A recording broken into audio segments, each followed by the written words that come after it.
Welcome to Very Honored Frater BT's Esoterinerd podcast, episode 109, in which Lailokens Awen interviews me, and I interview him back. If you already heard episode 28 of the LVX Files, did you hear that? I need a hairpin. I'm gonna do without this for today. It's a little distracting. Anyway, it's okay if you mistakenly call it the LVX Files, but he calls it the Luke's Files. Anyway, episode 28, that was the one where he interviewed me, Edward Reeb. Very honored Frater BT, Edward Reeb, same guy. Okay, so if you've already heard that episode, you can feel free to skip to the end of this episode, the last 10 minutes or so, and I'll have something there for you. Let's say the last 15 minutes or so. And there's a surprise waiting for you. But if you haven't seen it, or for everyone else, feel free to keep watching. And but first, Transformations and Footnotes. This is the segment in which I recite portions of my father's book, Transformations by John Dan Reeb. First, let's do something a little different. Can we cue up the Jare from the concert he performed in Poland? Yeah, there it is. Isn't that nice? All right. This is Transformations by John Dan Reeb. Chapter 5, verse 18. Both journeyers and flesh-place fear junkies abound in all lifestyles, races, cultures, creeds, neighborhoods, countries. And people are popping through all the time. It works to give them space. It does not work to make right and make wrong. Verse 19. While we're whispering, we better whisper something else. There's no such thing as trying on this or any other millennia tape. There's only doing or not doing, being or not being, having or not having. Verse 20. Thus, it does not work to lie about whatever is coming up for you, if you're a journeyer, or about whatever you are, if you're still insisting on being a flesh-place fear junkie. You and I know that all of you remember. Verse 21. Going back to the 3 tie pins, ironically, confusingly, and paradoxically, trying does exist as experimenting, which means, guess what? Doing or not doing, being or not being, having or not having. It's just that flesh-place fear junkies miss it by giving themselves stroke points for trying and efforting and beating themselves up and others and blaming and shaming and feeling innocent or guilty or both. And they think those are the agreements. Verse 22. So what are the agreements? Aha, you tell me. First, if you've got mirrors there, remember that they give them backwards. You might put them down and see what works and what doesn't work. You might also see what brings survival and what brings aliveness. Take a look at your agreements. It works to keep them. For those that can be dissolved, it works to dissolve them if you're not going to keep them. It does not work to lie about them, to forget them, or to hide from them, which amounts to the same thing as hiding your head under a chair with your hind end sticking in the wind, thinking nobody can see your hind end because you can't. To keep the agreements, it works to tell the truth about them and where you are with them. To do this, you get to remember them. They are there. You can remember. Hang out with it. No footnotes for today. If you'd like to read ahead, or if you'd like your own copy of this is my dad's book, John Dan Reeb, Transformations, $8 US on Amazon. Check it out. And so, our guest tonight, as in the previous episode, is kind of me, but, about halfway through the episode, I turn it around and start asking him questions. And so, this is your time. For those of you who are longtime listeners of the Esoterinerd podcast and you're not familiar with Lailokens Awen, maybe you saw the name Lailokens Awen on some products at the local New Age store and you thought you'd Google it and you found this episode. If so, you're going to meet the man himself, Shawn C. Hebert. I think I'm pronouncing that correctly. He is the owner and founder and so on and so forth. He is Lailokens Awen. That is actually a name of his, as far as I understand, from back in the day. And it's also the name of his company. And so I'd say without further ado, let's get to that interview, shall we?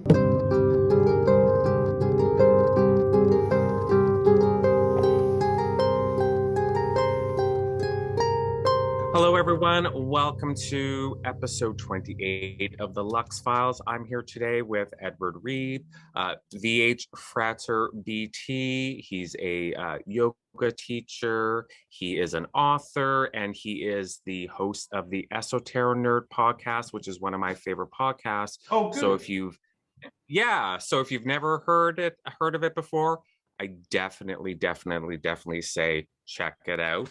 So hello, Frater. Hello. How are you? I'm very well. How are you? I am fantastic. I'm always fantastic. Life's pretty good. How's life in India? Oh, it's good. Every once in a while, it gets very warm and humid, and the electricity goes out. So for a little while, things aren't quite as great, But then the AC kicks back in, and then everything's good again. So, well, here in Canada, it gets very cold, and the power goes out. So I have zero sympathy for you. Absolutely zero sympathy. I understand. Go. Yeah, right. When I lived in Texas, 3 months after I moved to Texas from Canada, I moved to Houston, it's very humid there. We got hit by Hurricane Ike, and I was actually fortunate. I never lost power. I eventually lost water the next day, but I never lost power. So I had internet, I had cable, I had air conditioning the entire time. But some people went 4 months without power. And the heat and the humidity, it certainly gets to you, but at the end of the day, I'll take heat and humidity with no power over snow with no power. So yeah, well, that's so not I think way back on the line, the lack of melanin, the albinism of the Northern Europeans, just got the hell out of there, and I think that there's a gene, because there's the people that stayed, and they fascinate me because my folks, they got the hell out of there, and who knows where they went before they landed in New York, and then they couldn't stay in New York, so they came to California, and then I'm sitting there in California for 40 years. I'm I gotta get out of here. I gotta go somewhere. And so now I'm in Goa. And but there's people that never left the Netherlands. It's so weird. I don't understand. Right. or the north part of Norway, which or Siberia. And I'm oh my gosh. I don't get it, but hey, whatever. What was that Sam Kinison years ago? Send them U-Hauls. He was talking about sand, though. Nothing grows here. This is sand. Why do you live here? When you moved to India, was that like, was the plan, of course, without, being able to see into the future, Right. was the plan when you moved to India was like, okay, this is a permanent move, or is it part of like a 5-year plan or something like that? That's a good question. I love talking about that. Um, there was, generally speaking, I mean, at least I was talking big about I'm leaving and never coming back. But I was kind Mhm. of talking like I'm gonna live in Nepal, and I'm gonna live on a mountain or in a cave. I'm gonna stop using air conditioning and cell phones, and stop wearing clothes, and just follow in the footsteps of Padmasambhava, and just see where it leads me. I just had no idea. But then, of course, it didn't go exactly like that. Right. I had there's some folks you might look into, possibly, see if they're a good fit, for the podcast. My buddy Kay down in South Africa with the Gnostic Church of the Black Sun Kuho Yu. So when I started Esoterinerd, um, I ended up meeting this guy on Facebook. He's in South Africa and runs a temple called the Gnostic Church of the Black Sun Kuho Yu. No relation to the Black Sun of World War II era Germany. That's a totally Mhm. different thing. And yeah, so I went and hung out with him for 10 days. That was the first thing I did. And basically, I I went through. I quit being a full-time Golden Dawn culty. I did that for 18 years, and it got old. And so I quit. And then I ended up deciding I wanted to be a yoga teacher instead of sitting at a desk. So I did that. But then yoga wasn't going to pay the bills. So I became an Uber driver. And then, but then I ended up getting divorced. And then I sold everything and just gave everything away and bought a one-way ticket. And so I went to Africa because my buddy was going through a similar life change at the same time, and I thought it was a sign that I should go hang out with him, and that was fun. So the cover photo that I keep as my cover photo 90% of the time on the Edward Breeden page that has the magic stuff. That's me Mhm. with those guys. And Okay. so after that, I came to Nepal just with one thing in mind, and that was that the Buddha was born there in Lumbini. So I was going to do a pilgrimage. I was going to go to Lumbini, and then I was going to go to India and visit the 3 pilgrimage sites there. And so I did. I mean, I went to Lumbini, but then oddly, I got a job. And so I started teaching yoga in. It just sort of happened, and I guess I wanted it. Mhm. I mean, it's one of those things where in past tense you can see how you manifested something, but at the time it's like, what am I doing? But Right. I went to a yoga class in Kathmandu, and the teacher didn't show up. you know, and there was a Dutch couple there. And so I got on my phone and I called the number on the door, and the owner of the yoga studio was like, "Oh no, well, okay, here's what's gonna. I'll get on my scooter, and I'm coming from Patan, so it might take half an hour, but you just go in there and just do some yoga. And the key is on the latch there's a door to your left, and you go around, and that's where the key is." And so I said, "Well, I'm a yoga teacher, so I'll just teach a class." And so he showed up, and I'm leading this sort of dynamic, not strict Ashtanga vinyasa, but like California vinyasa, I like to call Right. it, like vinyasa based flow. And he just kind of watched, and he was like, "Okay," And so then I became the teacher there, the teacher at that place. And so it was either, sometimes it was 3 times a day, other times 2, usually just 1.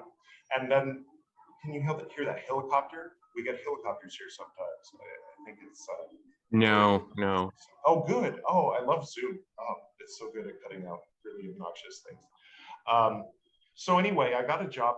Okay, let me move along in the story. Uh, but I taught for 4 months. Like just living in Kathmandu, teaching yoga, and then just staring at interesting buildings and kind of like, I mean, I made friends. And there was a Japanese guy who's a businessman, and he was like kind of a big influence on me. I was at an odd point in my life, and he came on and said, okay, your internet presence tells me that you're a crazy person and that I should run screaming. So why don't you delete this stuff? And I'm like, that's a good idea. So,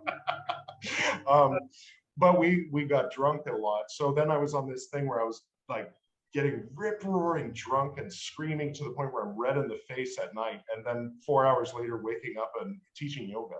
And so I did that for a while. It was weird. You know, what was I doing? I don't know. But I definitely wasn't sitting on a mountaintop or in a cave. So eventually I came to India, and you know how it is. Like when someone had sent me a friend request 7 years ago now, a very, very lovely, you know, young woman. Well, that's not the most flattering picture. She'd hate me if I showed that one. Anyway, she's in the other room right now. So you can kind of see where that story's going. But so we were friends on Facebook, and I was always kind of like, wow, you know, here's a person who is, I mean, speaks English very well, first of all, can articulate what she's saying, and in English, and is frustrated with, you know, her cage that she's in, and kind of is reaching out, you know, to whoever's out there, you know, like, and I kind of received that energy. I mean, at the time I was like, it kind of struck me, but I didn't think much of it, you know.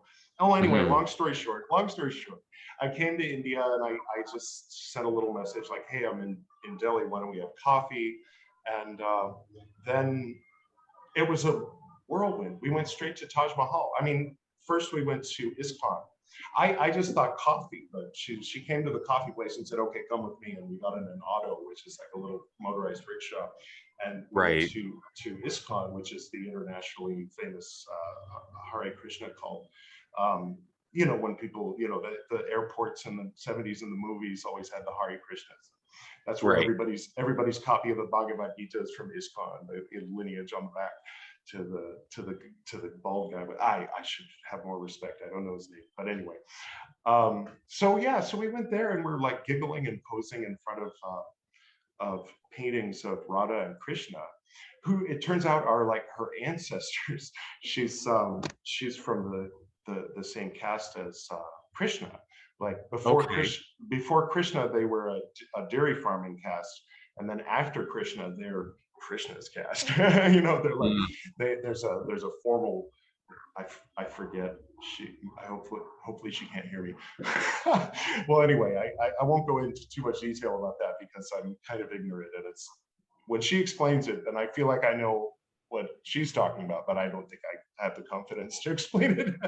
But yeah, no, it's so I was there for 4 months, all of 4 months, and then I said, okay, I need to go back to California, and I need to go to court, and I need to deal with a divorce, and I need to, you know, send all my things to India, and then that might take me 2 to 5 months, hopefully no more than that, and then I'll be back.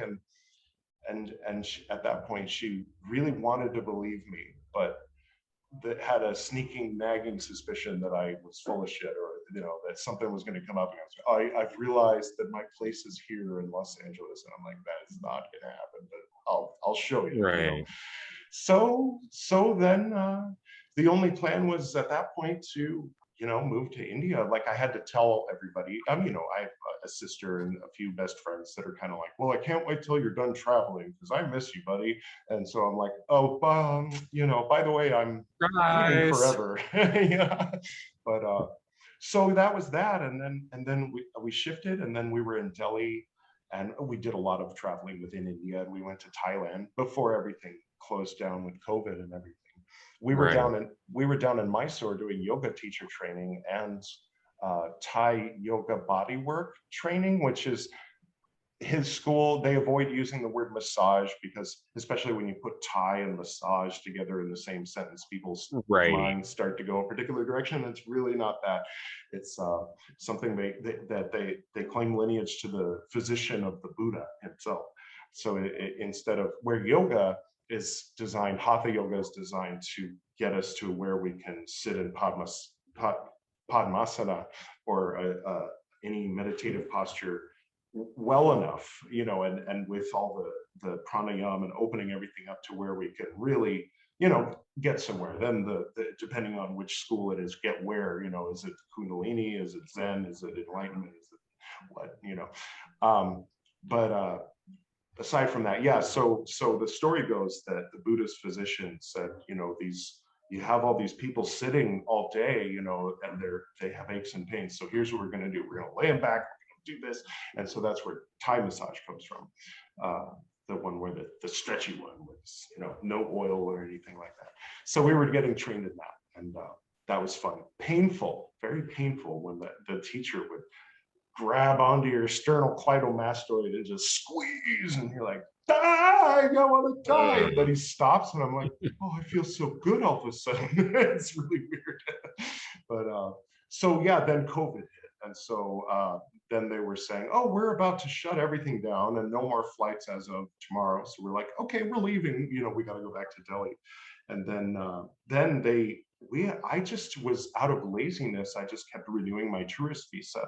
And so at that point, it was, you know, it became urgent that I had to, like, because they weren't allowing tourists, you know, or they were allowing the tourists that are here to, if they didn't want to go back, if the situation was worse back home and they were safer here, then they were letting them stay. It was nice.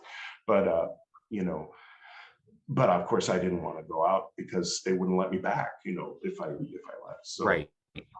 So yeah, we hurried up and got all the legal stuff. We had gotten married.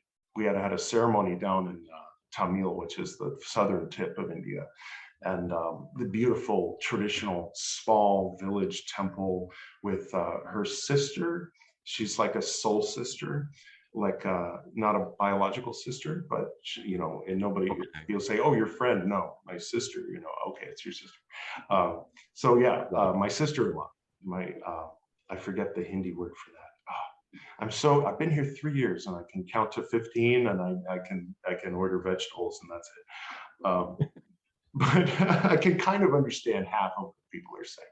Right.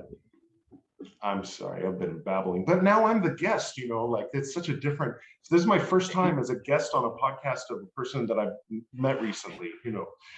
Right. When RC and I do it, it's like he's on my podcast. We've known each other since we were kids. You know, so it's fun to be like, oh, it's okay for me to ramble. You know, I don't have to stop. Yeah, I was a guest on a podcast recently, and I'm like, oh, this is nice because I don't have to direct the whole conversation, and you know, I don't have to care about anything. Exactly. I can just talk, and I'll tell you, just I have a premeditated plan to derail that whole thing and turn this into a two-way conversation, and then I'll ask you a lot of questions. But anyway, that comes later. I mean, well, sure.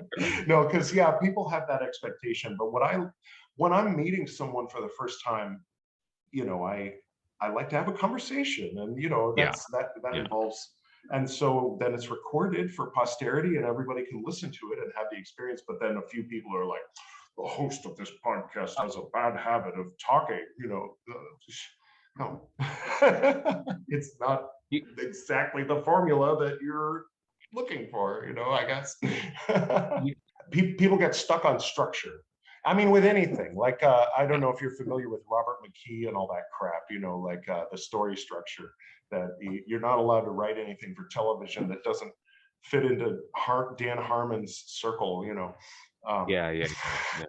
Same thing with podcasts, but you know, it's just it's an MP3 file that people can listen to. You can do whatever you want with that. You can make it musical. You can make it, you know, I'm so casual with this podcast. Like, I'm just here for the conversation, really. Like, I want to learn, you know, about the guests, of course, but the conversation's going to go where the conversation's going to go. I don't care. I don't care how long it is. Like, I like the, like, RC and I, we went 4.5 hours. I've done that. Recently, I had Elfie Music on, and we went 17 minutes. I love it. Oh, you know, it's it's nice, fun, and it's casual, and like On a certain level, podcasts are kind of a non-creepy way to say, hey man, you want to FaceTime?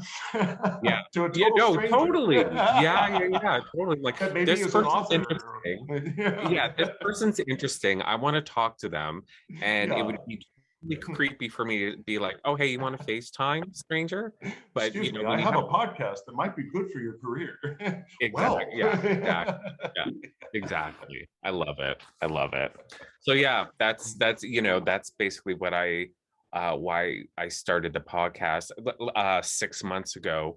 Although I had it in my head for like ages before that, but I'm like, oh, I'll just wait till I'm not as busy and I'm not as busy with my business. Well, of course, that's never going to happen because I just keep Yeah. getting busier and busier. So I finally Yeah. started doing it. But no, that was the my whole MO. I'm like, I just want to have conversations with people, and it's going to Yeah. go pros, and I really don't care. You can say whatever you Yeah.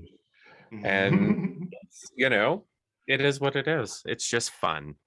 For me, it was like a champagne bottle in the beginning that I, with all the secrecy and stuff, and Mm. kind of being in a cult is like, even if you've rebelled against secrecy and you decide to share it with people, they just sort of look at you and kind of slowly back away. So it's still kind of isolated.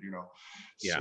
So then getting out of that and then kind of getting 3 years distance and space from it, and then it was like there was this 18 years worth of life that was just there in my memory that I can't do anything with. There's very few people that are interested in hearing about it. Yeah. And all these characters that I knew from those times. And so it just sort of culminated, and then it just kind of, it was like ready, and it sort of exploded at the beginning. But then it served its initial function, and then it changed over time, like from episode 1 to 20, and that was different from 20 to 40 and 50, and then in the hundreds it's totally different. Like I'm different, my attitude's different and everything. So people change. It's been 6 years, of course it's going to change. Yeah, of course. Absolutely. Absolutely. Those first initial episode, I mean, like I said, I like your podcast. So I mean, yeah. I That's definitely exciting. recommend. Yeah, I definitely recommend it to people. But so I'm qualifying my next statement by saying that first, because I don't mean to downplay the Oh no, yeah. further, like I'm not sensitive about it. episodes, not like Yeah. that, but the initial episodes when it was well, I can't remember their names. Right. Well, my stepdad was the first guest. It was really weird. My ex-stepdad. But He you had like some Aquarians, the Source family. no, Second. you had, it was you and two other guys all the time. Oh, right. Well, there was Enoch the Aquarian, and then Zarathustra the Aquarian. You mean like episodes 1 through 10, or well, there was in the 60s or in the 50s, Joe Shantz started co-hosting. That's it. Yeah, he's cool. Sadly, he passed away. Right. Yeah. But those were some good episodes. Yeah. Yeah, they're really, really good. Those are the ones that got me into your podcast. So it's like, oh, I gotta go all the way back to the beginning, and the podcast got me back in touch with Joe, and that was such a blessing. And then he co-hosted for a while, and it's all such a blessing. It's just be able to it does function that way even with old friends, because like getting back in touch with Joe Zabinski relatively recently, we were kind of tight back in the day. We were close and kind of had a good I don't know, shared brain space, that you can kind of have with some people. And then, but because it was so culty back then, when he left, nobody was supposed to talk to him ever again, so it was like, and it's sort of like, gosh, I can't believe I went along with that crap. And it's really interesting looking in the mirror and looking back in time, all that. But Yeah, Jeez, you know, because you joined the GD like you were fairly young. 16, yeah. Yeah. Mm. And what led to that? Like, were Mm. you Mm. aware of Golden Dawn Mm. previous to that? Yeah, yeah, Like books good or question. whatever? So you might have noticed the Pope Runyon gave a good review for my dad's book recently. Did you know? Did you catch that one? Oh no, I'm so Oh, behind. okay. Oh no, Yeah, okay, no, okay. So yeah. my dad knew Pope back in the 70s when he was starting the Church of Hermetic Science that later became the Ordo Templi Astartes. And he's sort of a big, uh, he's well known kind of in Thelemic circles, which it turns out is ironic because he himself considers himself more of a Golden Dawn purist, except for the fact that he also does the OTA, which has a very Thelemic spirit. I mean, I hope he can forgive my saying so. I'm not saying that, he has anything in common with Crowley that he shouldn't. Just that the things that he does have in common is the challenging of the status quo and the challenging of our assumptions about the symbols and archetypes and ideas and gods and how we should relate with them. I mean, the Bible tells us to relate with ancient Canaanite gods as demons that we should, smite in the name of the Lord, and here he is invoking them. So that's subversive, and I appreciate that.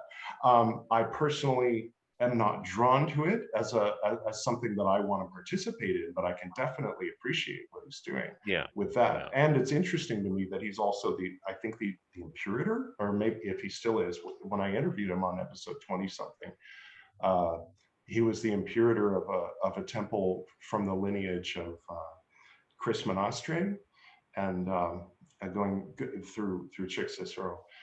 So there's that sort of fork. I don't know. I'm like a Gen Xer talking about things that nobody even cares about anymore. There was the fork of that Chris Monastre and Chicxulub and David Griffin all used to like be the chiefs sitting in the east of people's initiations, and then they had their falling outs in various directions, and you could say this is the good guy, that's the bad guy, but it's really more kind of complex, like like the boys or something. It's not as much like a Superman situation. Right. More like Invincible or something. No. Chicxulub is nice. I especially talented, but yeah, I never really jived with David Griffin, to be honest. Well, I mean, yeah, it's what are you going to do? But I mean, I know he has students that are listeners of Esoterinerd, and so I only call him Gargamel. I think that was the name we came up with for him. Yeah. But oh shoot, I lost track of the question. This stuff, Oh yeah, no. Short-term memory. No, I was just asking because you started Oh GD yeah, okay, that's a when you fun were story. 16, and Jesus. and how that came about, because you didn't go Gargamel, you went Voldemort. Right. Well, that was sort of by where we lived, So okay, here's what happened. When I was 10 years old, this is how I'll tell the story. First person perspective, none of this omniscient narrator crap. When I was 10 years old, my mom and they had gotten divorced already, but my mom still owned they were going to split the lot. My mom was going to use the empty lot, and they were going to sell the one with the house on it and split the money, blah, blah, blah, divorce. And so, but then she had a master plan for the house she was going to build on that lot, the second lot. And she designed it. She was an architect. She designed, while I have people's ear, the PASNAZ, the Pasadena Church of the Nazarene, everything except for the little cube on top. That whole structure, that whole interesting design with the sort of combination of like a modern art meets ziggurat kind of thing. That was her. Oh, interesting. Yeah, and she designed it, but then architecture took a dive in '87, and they were only started building those rubber stamp house communities, out on the fringes of the suburban, the greater whatever areas, how they're all kind of just the same two houses over and over. with Yeah. slightly different shades of tan or whatever.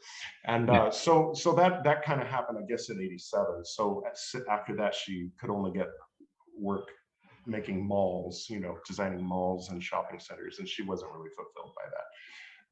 Because she was into Frank Lloyd Wright and stuff. Like, she went and knocked on Lloyd Wright's door, and they dragged him down to her school so he could like give a guest lecture and stuff. Nice. So yeah, fun stuff.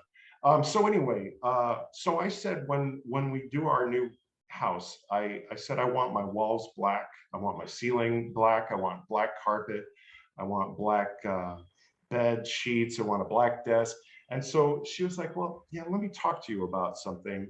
Black isn't necessarily evil, but sometimes it's evil, And then she was saying, I'm a little worried because you have this inclination toward occult things. And, okay, so I'm going to tell this story. I've never told this story publicly, but it's just a story. At this point, no one alive can confirm or deny the side of the story I'm going to tell. According to Poke, the story is total BS. It's just not based in any reality. But for some reason, this was the story that my mom told me when I was 10 years old, was that once upon a time, your father was friends with this magician guy called Poke Runyon, and he wanted to start this thing called the OTA, and your dad didn't want anything to do with it, so he sent some kind of Canaanite god or demon or whatever over, and then the walls were pounding, and your sister woke up and said, "Mommy, Mommy, the walls are pounding," and a bunch of voices were chanting Ghostland, and your dad said, it's messing with my motor nerves.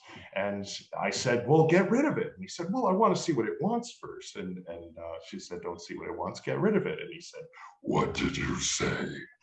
And then she started, like, she was raised Episcopal, so she started praying to Mary and Jesus. And suddenly there was light and the scent of roses, and everybody was safe. And she felt like they were in the arms of, and so she told me that story, right? And that kind of fucked me up. So I said, I said, I need to be baptized. And she said, why? And I said, because I need God to know I'm on his side. And, because I mean, based on that story, all this shit's real. If there's demons, there's angels. If there's all of that, if there's Satan, there's God. So I guess I better get my shit together, like grandma says, and I put Jesus in my heart and all that shit, And so she said, okay. And then we went to this Lutheran church, but I kept it secret from my dad, because he was like a tantric Buddhist who was into Hermeticism and tarot cards and stuff, And so then, the priest told the congregation, I asked this young man why he wanted to be baptized, and he said that there's a war going on between heaven and hell, and he wanted God to know that he's on God's side. And that's why he wanted to be baptized. And everybody was like, oh, like, interesting. Oh, he has a point, whatever they were thinking, I don't know. Right. And so I was 10 years old. And then, but meanwhile, I was learning tarot from my dad. He had already taught me Tree of Life, and he had taught me how to do the version of, what they could loosely call Tibetan tantric Buddhist meditation that actually came from Italy by way of Russia, and the guy who funded the Tsar in his struggle against the revolution, that like got the hell out of there before they lynched him, and then took his money and ran, and then started teaching Tibetan Buddhism in California, Hollywood Hills. So that's interesting. Yeah, well, anyway, long story short, my dad died of congestive heart failure in September of 1993. And I was 15.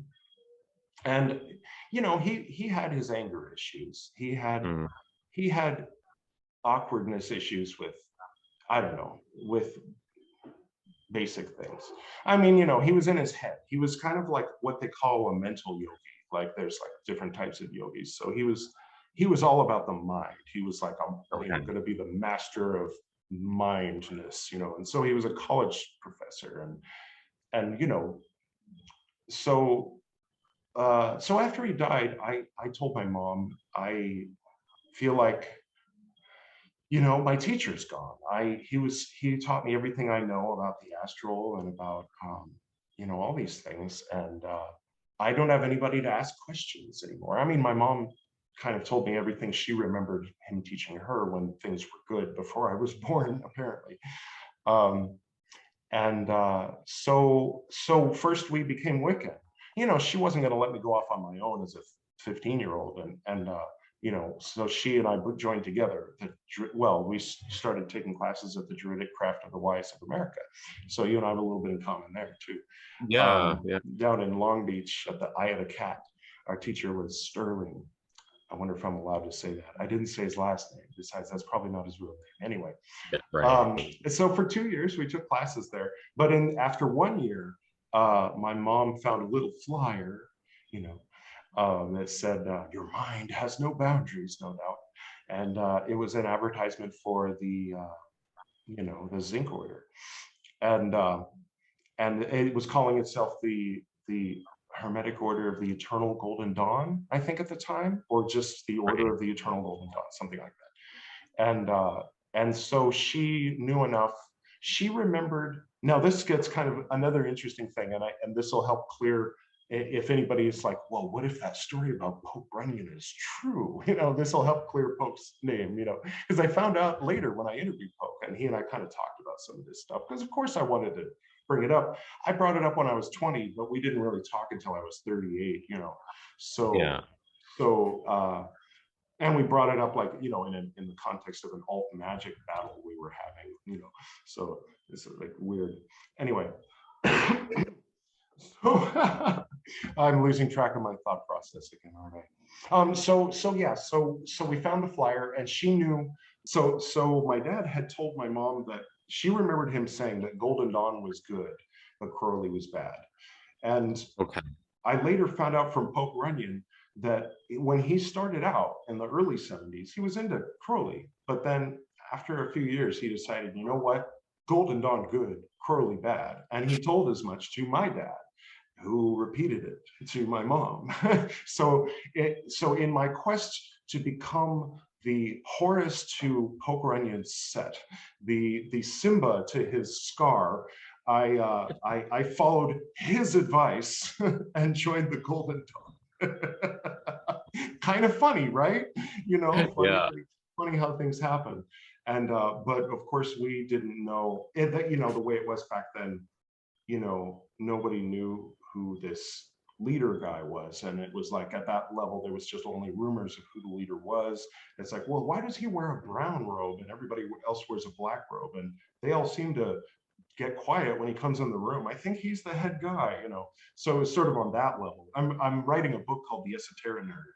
I'm calling him Bob Copperfield, and I'm trying to figure out how, because the repetition of the Procrustean Order of the Limited Value International trademark might get old, but I do want to use that at some point because it's just so spot on. So that's how it happened. That's how it happened initially. Then my mom passed away shortly after that. I mean, Okay.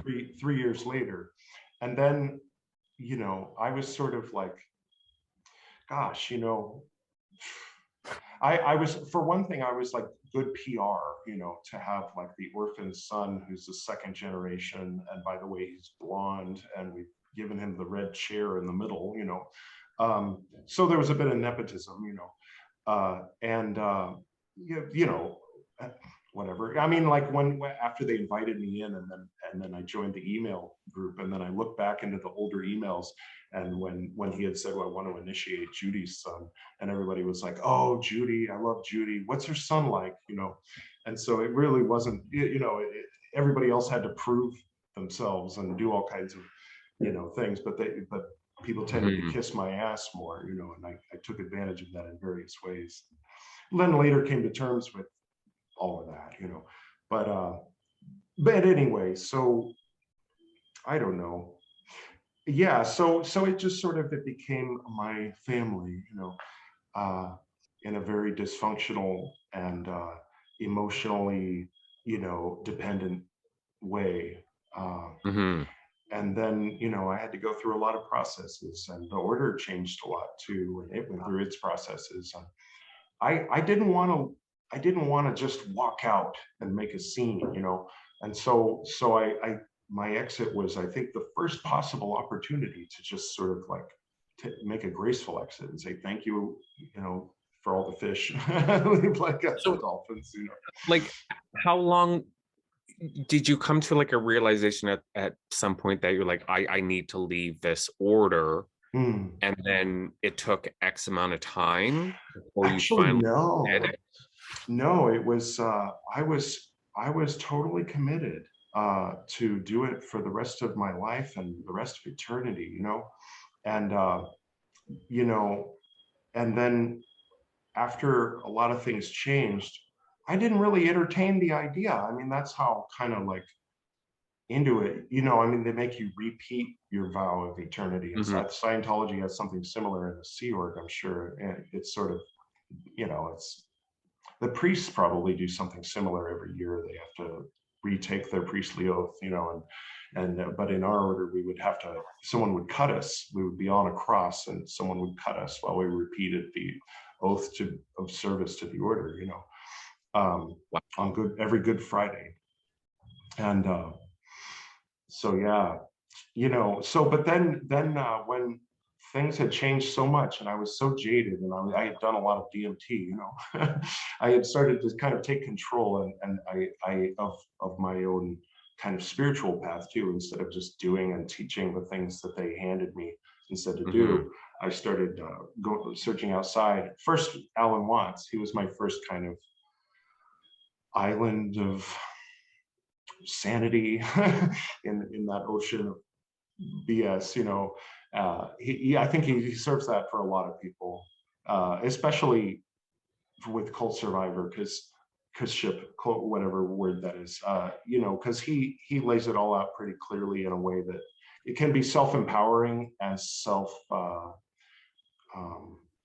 you know, steering, you know, kind of like you can, it's okay to not know, and it's okay to be the leader of your own, you know, rather than thinking somebody else knows the answer. Just know that nobody knows the answer, and do your best, you know. And you know, and then he presents a lot of different philosophies, but he himself doesn't stick to any of them, you know. And like nothingness, everythingness, multiplicity, oneness, you know, and beautiful poetry and scriptures and traditions behind each one. Not only that, but you know, there's decorations like you know, all the Tibetan colors, and you know, all this. And so that was really helpful. And he recommended Shobogenzo, but he said, unfortunately, it hasn't been translated into English. But of course, the recording was from the 70s. And so I looked on Google, and there it was in English. And so I bought the 4-volume set of Shobogenzo, which was when Dogen, do you know about Dogen? Oh, my story's branching into something else. I've told this story so many times on my podcast that I've had to stop telling it. So I'm very excited. So Dogen, gosh, the long version or the short version? The short version. So Dogen, he grew up Pure Land Buddhist, which basically means that if you pray to Amitabha daily, then you get to go to the Pure Land in your next life, which is a place where you can meditate without bugs bothering you, and you know, death and distractions, and you know, and then you can attain nirvana from there. So it's kind of like, all right. And so Dogen was raised in that, and then his mother passed away when he was very young, and so he wasn't really satisfied with what he was getting from his local temple. And so he went all the way to across the sea and into China, and he found the Soto branch of the Chan, which is of course Zen. You know, or he was the bridge that made Chan into Zen. He spent a few years there. Oh, I've heard you tell this story. Yeah. But it's a good story, so keep going. Yeah. So he spent some time there, and he had his satori, as they say.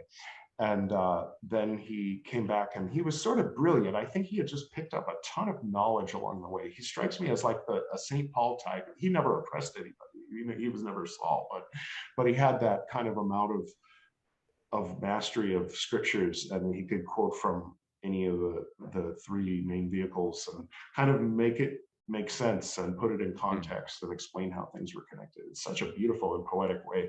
And so that for me was a really good place to start, because, you know, my dad liked Buddhism. We had statues of Buddha around. I knew the four, you know, and the noble truths of the Eightfold Path, basically. And that was that. You know, I mean, if you're old school Buddhist, you don't need much more than that.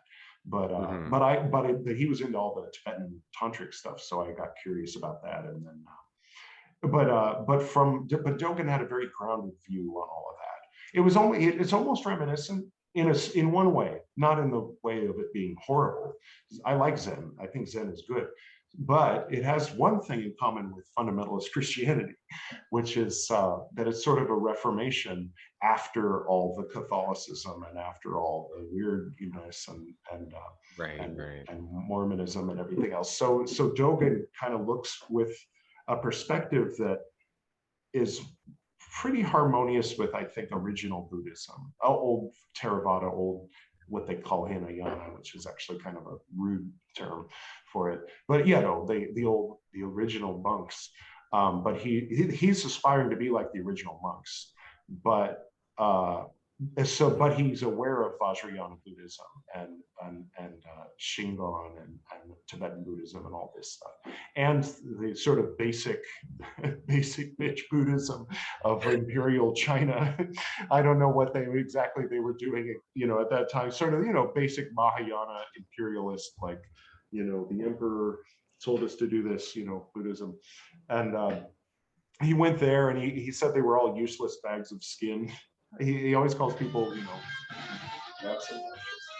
Sorry. It's okay. And so, yeah, so anyway, eventually he came back, and I think I don't know, he must have, I don't know the specific politics. I read the Wikipedia page on it once, but he got some funding or whatever, and so he was able to build some temples, and he would travel from one monastery to another, and he would spend time at different Zen temples that he was raising, and teach the monks how to be proper Zen Buddhists, you know, as far as he had learned. And he had unique insights that were sort of interesting. And it's like, where is this coming from? And he talks about temples in Korea that nobody knows what he's talking about. So it's like, you know, I always love those unexplained things. Like in Japanese, they call it yugen, when you see the birds come out of the clouds and then go back into the clouds, but you don't know where they came from or where they're going. And so it's like those little threads of, well, that's something, don't know what, but it's something. Like finding the Indo-European, the Proto-Indo-European root concept that connects Vedic astrology with Western astrology or something. It's like, oh, right. It's there. If I had a time machine, and you know, but anyway, I don't remember what I was, what the question was or what the subject was. Oh yeah, how did I become Golden Dawn? I don't know. Yeah, I think I covered it, right? And a few other things. I mean, yeah.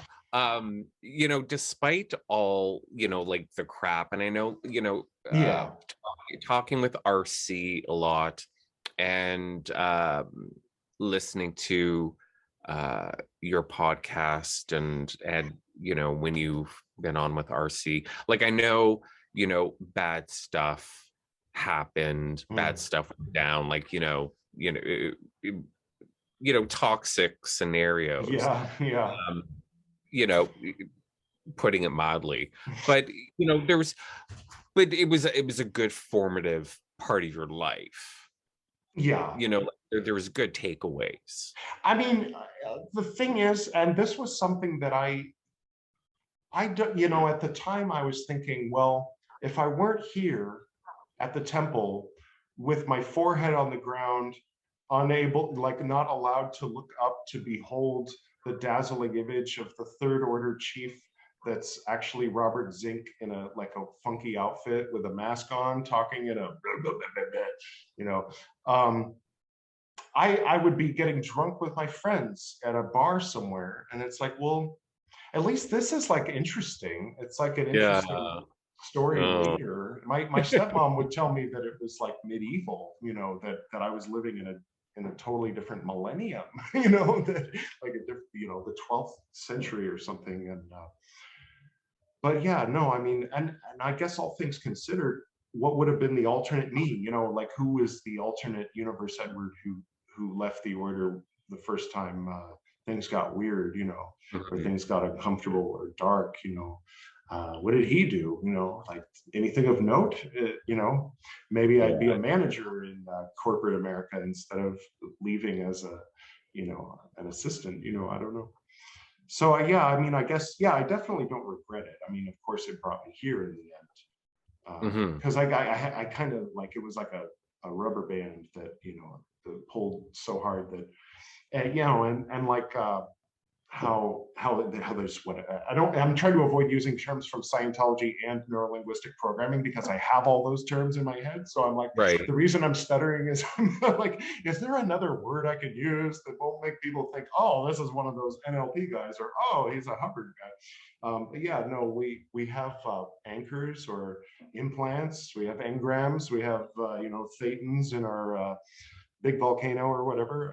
No, the anchors, there was something there. Yeah, no, in India there's nothing here to remind me of those days, I guess is what I'm getting at, you know. Where you know, back in LA there's always something there like that. So yeah, you know, they always recommend you know, if someone's gone through something traumatic, that it helps to kind of like relocate, you know. And this is definitely a different place. It has the beach that's familiar from LA, but everything else is tropical instead of desert. And so it's yeah, I love it. Awesome. It's very, very refreshing, and getting so much space from it. And then, you know, being able to witness everything that's happened in the US from a distance, from the opposite side of the planet, you know, 12, like I'm watching something that's in the evening, I'm watching it in the morning, you know, I'm like sort of like out of phase with what's going on. And nobody here really cares, you know, like it's funny because my friends back home would say, what do people there say about Trump? And I just laugh because we don't talk about Trump, you know, like it doesn't come up, you know, nobody's interested in American politics over here, except as a joke every now and then, you know. Yeah, I mean, you know, we're a lot more aware of American politics and what's going on down there just because we're, you know, next door. But yeah, people don't talk about America. I think Americans think everybody talks about them because of Hollywood more than what we do. And that's not really quite the case. Yeah, so it was nice to find out and kind of get outside that bubble and kind of be free of some of the, you know, now I'm second guessing how do I put this in a way that won't make people think that I'm one of those I don't like PC guys, you know. But it is nice not to have anybody give a shit what you say, you know, like it's just totally different here, you know. People don't hesitate to point out someone's physical appearance or race, you know.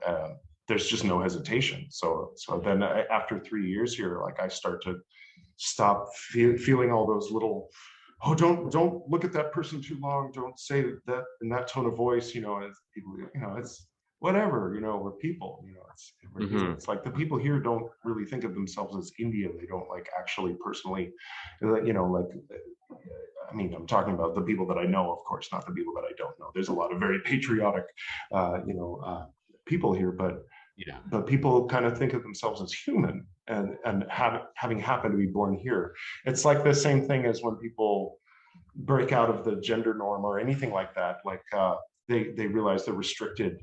You know, oh, I just happen to be born in this class, in this, with this amount of melanin and these parents and this last name, so therefore I can only fit in this box, you know, or because I'm male that I have to be, or whatever it is, you know. Like I remember hating all the shit they were playing on the radio, or you know, whenever you went to the wherever to go shopping, it was just always someone whining about being cheated on or complaining about how someone won't forgive them because they cheated on them, or why don't you love me, or I'm going to kill myself, constantly, you know, with just different beats and just continuously. And I was aware of what it was doing to me as it did it to me. it was interesting. But I mean, in retrospect, at the time, it sucked. Yeah. I really didn't like it. Why do I have to be this? That surely we're the most interesting, most conscious beings that we're aware of in the entire universe, the observable universe. And this is we're reduced to this, and that we're not allowed to step outside of this ridiculous little box that looks like a sitcom. Right. Yeah. Yeah. I mean, it is bizarre, when you think about it in those kind of terms, like, Yeah. like, you think of the universe and our tiny place in it, but yet at the same time, we're supposed to be the most intelligent life forms in the universe. Yeah. But yet this is what we're doing with it. Yeah. Yeah. Yeah. Exactly. Like, really? Like, you're expending a lot of energy on this little issue, but yet we're the most intelligent beings in the universe. Yeah. I mean, okay, I guess. I mean, I guess you bought your ticket if you want to rant and rage, like my dad in his book Transformations wrote, "Some are born again to make war. It does little to ask why this is, does the same to ask why not. It does, what works is to remember who created it all in the first place." Right. Yeah. Transformations, John Manner. Scriptures. I have my own scriptures.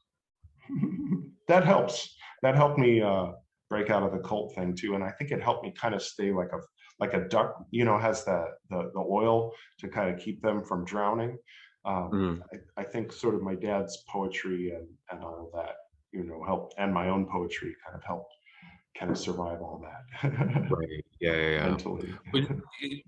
Your poetry, I'm trying to remember you talking about your books. Your poetry, did it predate your GD breakup? I can't remember. Oh yeah.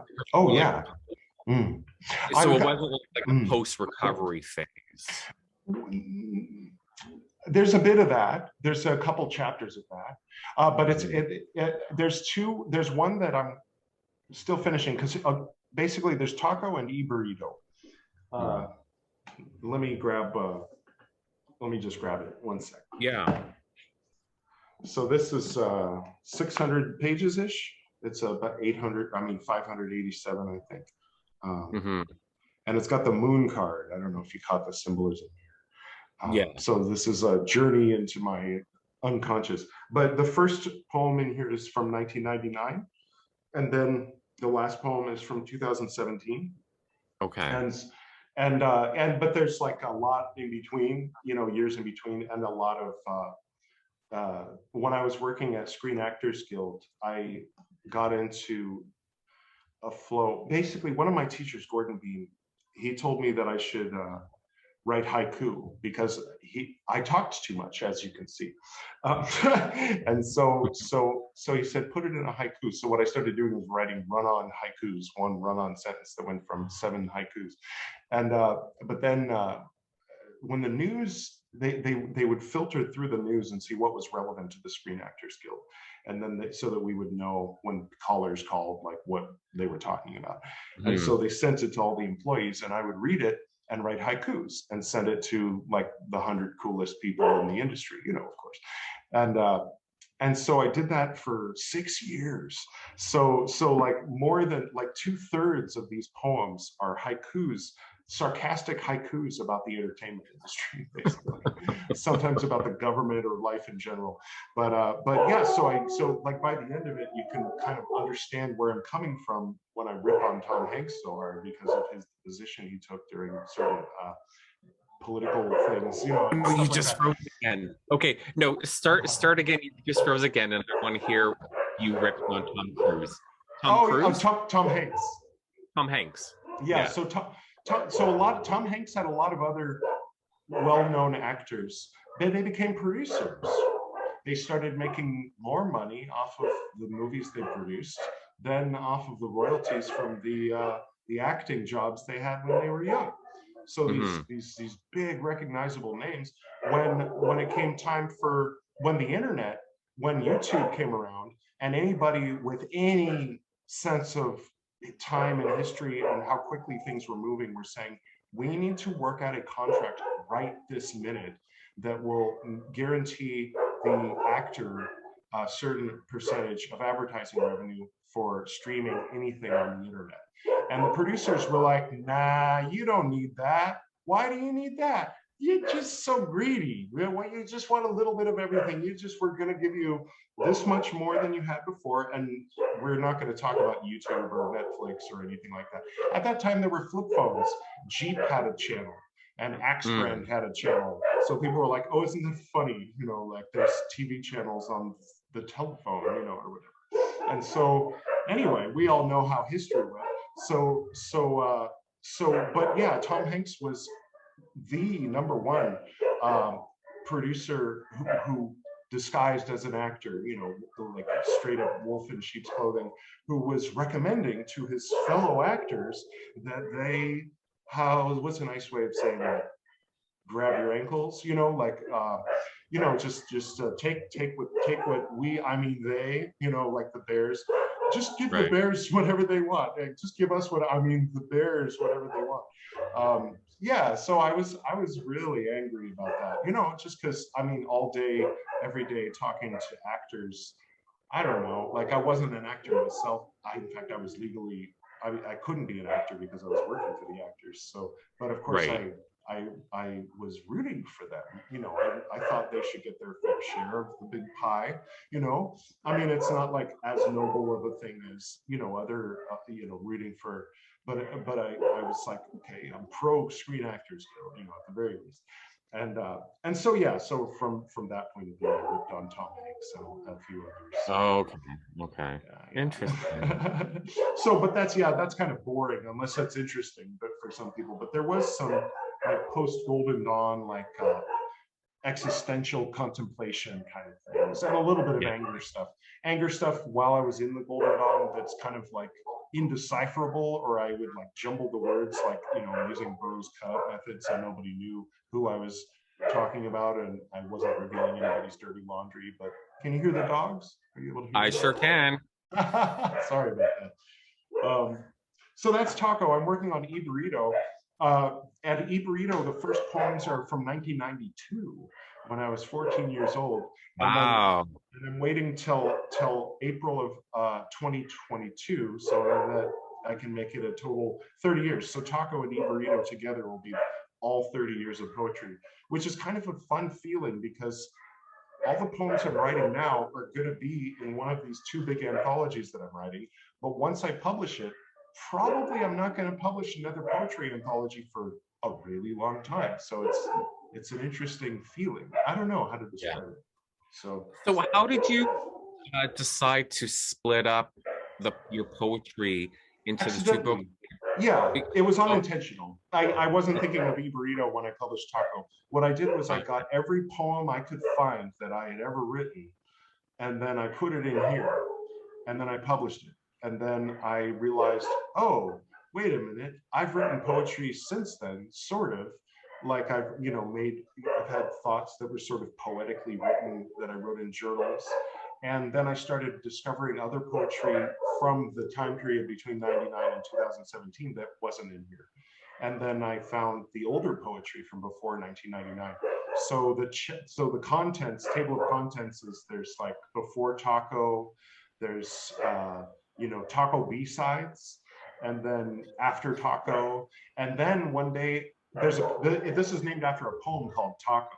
So one day I wrote a poem that had a similar flow to Taco, and it was pretty poignant, I felt. So I called it E Burrito. So there's a poem called E Burrito. So that's the last chapter of E Burrito is called E Burrito.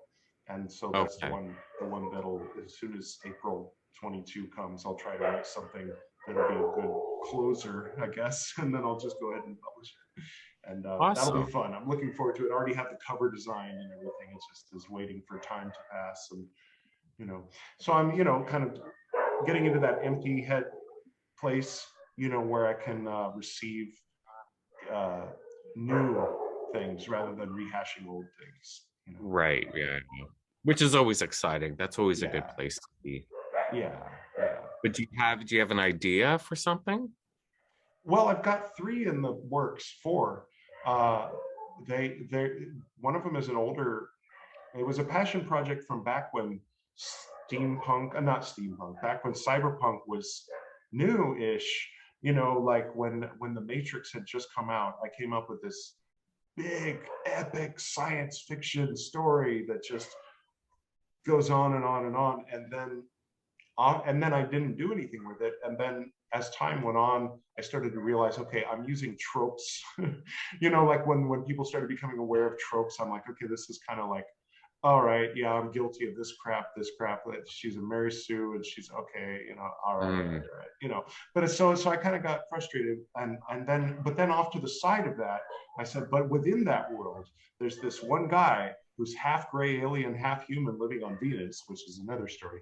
But he comes up with the idea for the interdimensional coffee house, and he creates it, and so then I started doing the interdimensional coffee house, and I was like, I was really passionate about it. In fact, the first chapter I wrote, I went and told my longtime mentor and teacher, Gordon. I read it to him, and he was just so inspired by the idea of a coffee house, because he ran the coffee house in Pasadena, the E-Bar.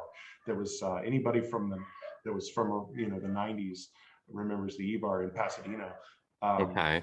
And so anyway, he was the inspiration for how much coffee I drink on a daily basis today, probably. But but of course Starbucks, didn't hurt. And gosh, these dogs. So anyway, so I read it to him, and in this coffee house, you can open a door to any dimension, any universe, any reality, past, present, and future. And he was like, oh, that's so good. And then I swear to God, this is true. I read it to him. He liked it. I hugged him. I kissed his forehead. I left. He got into bed.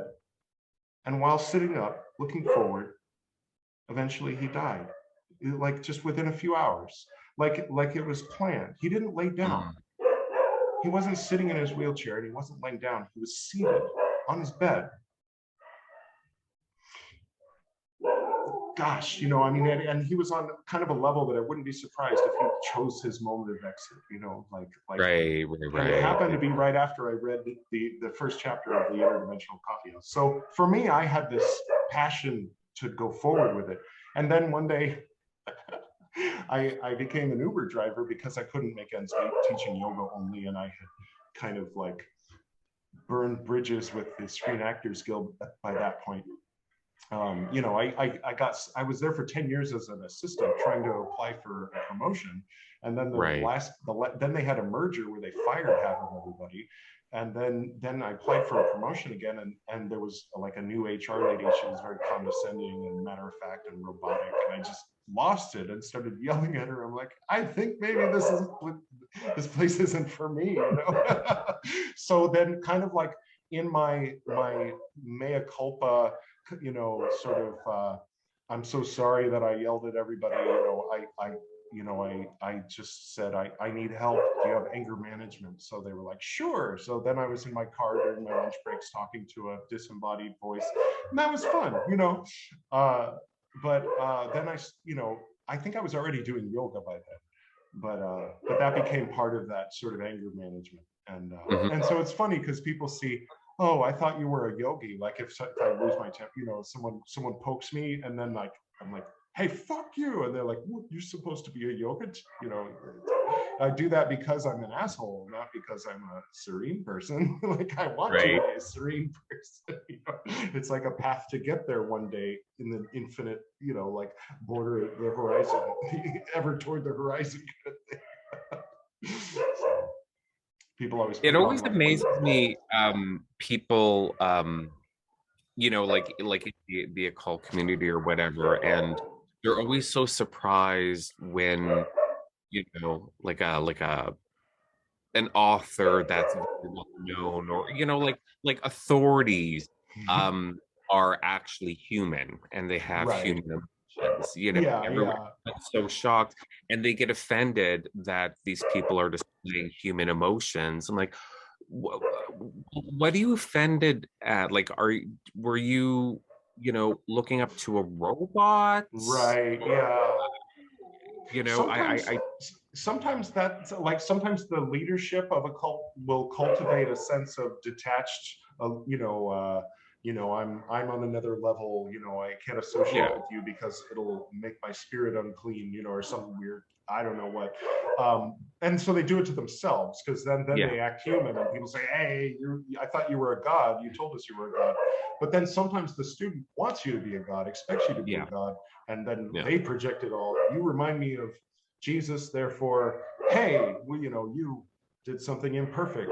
That means you're the devil. You don't get to be human. You're either here or way down there. So, but then some folks do really abuse their power, and then they use those very words to try to talk around it and slither their way out of it too. So there's that.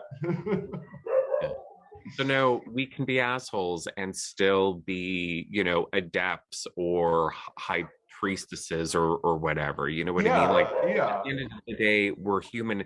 I talked to. I'm gonna pause for 1 second. All right, and we're back. All right. So let me do that thing that I was going to do real quick. So am I repeating myself? Yeah. For people who think that when you're a podcast host, that means that you should shut up and stay in the background and just ask your questions and then give the guest plenty of space, and that the best that a podcast host can do is to improvise questions based on what the response was. Just go ahead and turn off now and listen to something else, because we're gonna break out of that imagined formula that is necessary, like the Robert McKee formula or whatever, because I want to know a little bit about you, Shawn. Yeah, for sure. Absolutely. How did you first get into Golden Dawn style magic? So when I was a teenager, I first started getting into magic when I was 14, and witchcraft. So this was 1992. So this was the era of, Llewellyn Publishing, and we had all the same books, I'm sure. Yeah. Wicca and witchcraft were the same Buckman's thing. Encyclopedia. Yeah. So these are the books where there was no differentiation between Wicca and witchcraft, and so when it was not strict Gardnerian Wicca, like California Vinyasa is not Ashtanga Vinyasa, not Patabi Joyce, so not Gerald Gardner, but definitely influenced by it. So when I say like when I talk about like this 90s era, if I'm saying witchcraft or Wicca, it was back then, it was just kind of like same, marketed as all the same. So that's just, it is what it is. So I kind of went through a phase where every subject in the metaphysical store, like the books in the metaphysical store, was all something that needed to be absorbed, and like crystals and aliens and paranormal, like it was all everything you'd find on Gaia today. It's all together, and I need to know all of this and blah blah blah blah blah. And of course that's not true, and a lot of the more new agey stuff never really resonated. So with that whole like, well, every book, every subject in the new age or the metaphysical store I need to know about included the Golden Dawn. And I remember picking up I can't remember if it was Israel Lagarde's Golden Dawn, the 6th edition, or the Rituals of the Gold. It doesn't matter. Anyways, I picked up a book on the Golden Dawn, and I'm trying to read through it, and like, okay, the language on the paper is English, but it's it's like I'm reading a dialect of English that I have no concept of. Yeah. And at one point I picked up 777, thinking that would be a very helpful, useful resource. And so I'm flipping through the pages. I'm like, oh, here's that weird English dialect that I don't know how to read. So that kind of set on the bookshelves. I don't throw away books. I don't give them away. So, and every once in a while, pulling them out and being like, there's something like, I know I need to absorb this. I know I need to understand this, but I don't know where to begin. Not really. And it was a little bit Donald Michael Craig's Magic helped a bit with kind of like putting some pieces together ish. Yeah. And then Gardy's Golden Dawn, and I understood this language, this dialect of English in this book that I just couldn't, because some words and references and concepts that were 16, I now understand at the age of 25 because I've just read so many more resources. Yeah. And the funny thing is so I joined a Gardnerian coven when I was 19, and it didn't really resonate with me because I found it too ceremonial. Like at that time, I was looking for like I always call it like a rolling around in the dirt kind of tradition, which led me to Druidry, to Obod, the Order of Bards, Obates, and Druids. So I wanted that very like rolling around in the dirt like spirituality, which I got, and Obod was very fulfilling in that regards. And not to say like I didn't like ceremonial stuff. It's just that's not what I was looking for, like as a main thing, to learn in at the time. So, opening up one of my Golden Dawn books at some point, in my 20s and be like, oh, I can understand this more. And then I got Self-Initiation into the Golden Dawn by the Ciceros, and I decided I would work through that book. And there's good things to say about that book. I don't know if I would say bad things to say about that book, but RC kind of describes it well. He said it's a better book for like a hierophant of a temple, as opposed to Self-Initiation into the Golden Dawn, which he has a point, because that's true. If somebody's starting from zero, then it might be a bit much, but if you slowly take it like a textbook, then maybe it'd be a good way. But maybe better than joining one of the shadier manifestations. Oh, absolutely. I mean, if you don't have it, like if you don't have a temple in your area that's easily accessible, or if the only temple you have is from Shady McShady Town, I would say work through the book instead. But the thing is, like, so you're working through the grades, and they present the initiation rituals they don't change them into like a really more workable set of rituals for an individual. And they're suggesting like, okay, you're not going to have the grade officer, so build the wands, and the wands are stand-ins for the grade officers, right? But they don't, in that book, they don't go through the construction of all the temple, right? You have to get a different book for that. So they're like, oh, and all this can be found in Secrets of the Golden Dawn Temple.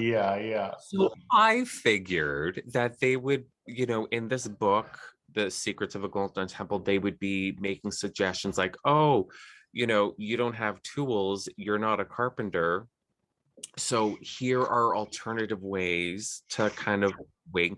Oh no, they're like, oh, you need a jack saw and a bandsaw and a PhD in woodworking, and metal cut. Like I'm like, what?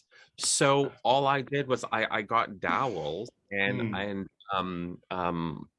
like poster board, and I made the heads of the wands out of poster board, and I glued them onto the dowels. I'm like, Nice. you know, back then it's like, is this even going to work?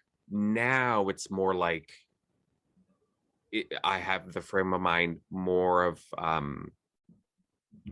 do what you can do what you need to do to get the job done sort of concept.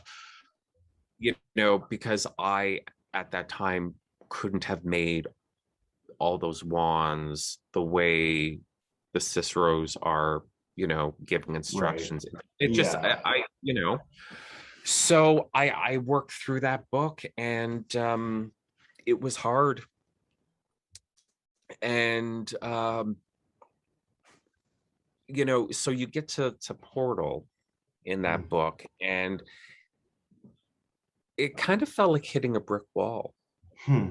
Like not walking into a wall, like slamming into a wall at 100 kilometers an hour. Being initiated into the wall, into the surface of the wall. Yeah. Yeah. And I was living in Texas at this time. And then I lost my work visa. The Americans wouldn't renew it, which meant I lost my job, which meant I technically had 14 days to leave the country, or else I would technically be an illegal alien. So I had to come back to Canada to be able to re-enter the US as a visitor, which I can do so for 6 months without having to leave again. Right. You know, just so I'd be able to, pack up, take care of my, affairs, and then, it was a good thing. Like, it turned out to be a good thing, because here I am back in Canada, unplanned, and I'm like, well, what am I going to do now? And I just decided, I'm like, I'm not going to work anymore. There's no point. I'm 34. I've done enough, so I'm done. And I ended up, starting my little company, Lailokens Awen, and now it's a big beast. And nice. What do you do besides the LVX Files? So my company is called Lailokens Awen, and Lailoken is my Druid name, like when I took initiation with Obod. And Awen means creativity or inspiration. So Lailokens inspiration, Lailokens creativity, whatever. So I made yeah. I think I think we had a 90s Druidry took the name Gwydion. I was given the name Gwydion in the Gardnerian coven. Nice. Anyways, nice. So so I make beeswax and scented spell candles, loose incense, stick incense, liquid incense, anointing oils. So this is where it's like the silver lining, because when I was 15 in entrepreneurship class in high school, this was our big semester end project is we had to come up with a theoretical business, and this is what it was. Oh, cool. And I'd forgotten about that until years after I started the business. I'm like, oh, wait a minute, that's what I wanted to do when I was 15. How interesting. Nice. So it started, there was an occult shop here that was selling my products. I was selling online. Then I got a distributor in the States, then in Canada, then in Australia. And then most recently, thanks to some Enochian magic, I got a distributor for China and Hong Kong. Nice. So cool. So it keeps me really busy. A little too busy at times, but it keeps me busy. There's about 400 stores that sell my products. How cool. So that's great. It's awesome. It's awesome. Yeah. So I'll definitely look into that and link everybody. So now Yeah, for sure. And so now basically like my whole life really is, and especially during the pandemic, because it's not like I, can go out or anything.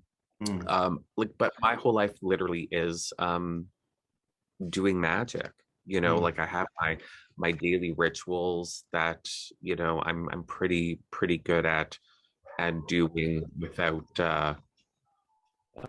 um kind of oh, Yeah. I'm lazy, I'm tired, I don't feel like it. You know what I mean? Like I'm pretty good at avoiding that. So I Yeah. have and that'll vary.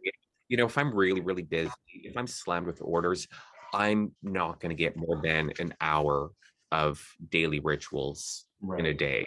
You know what I Yeah. mean? But yeah, like on a day I can 3 hours of daily ritual, and I'm literally in my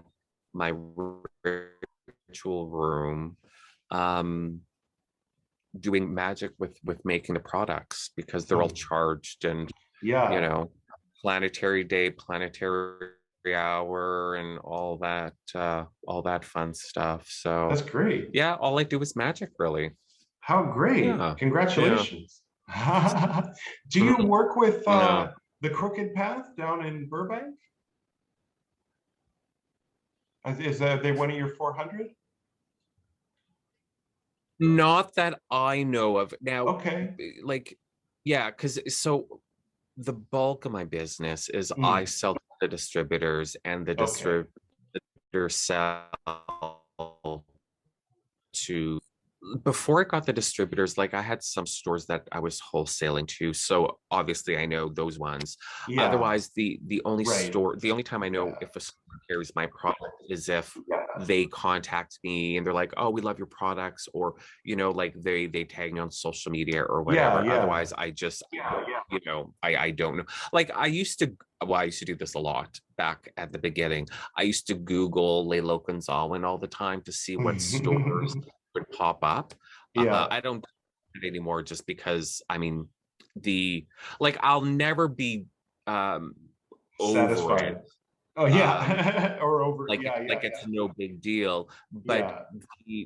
the sort of like excitement of Googling and seeing what pops up isn't so much there anymore, because I'm now into year 7 of the Mm. business, and Yeah. it's just gotten so big that I know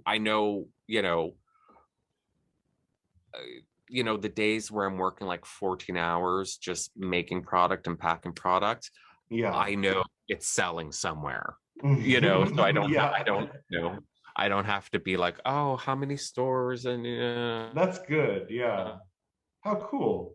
So the LVX like files because something that's killing me. is So the yeah. LVX files is the newest thing then. Yeah, my first episode was on Beltane of this year, Mm. May 1st. Mm. And I had RC as my first Mhm.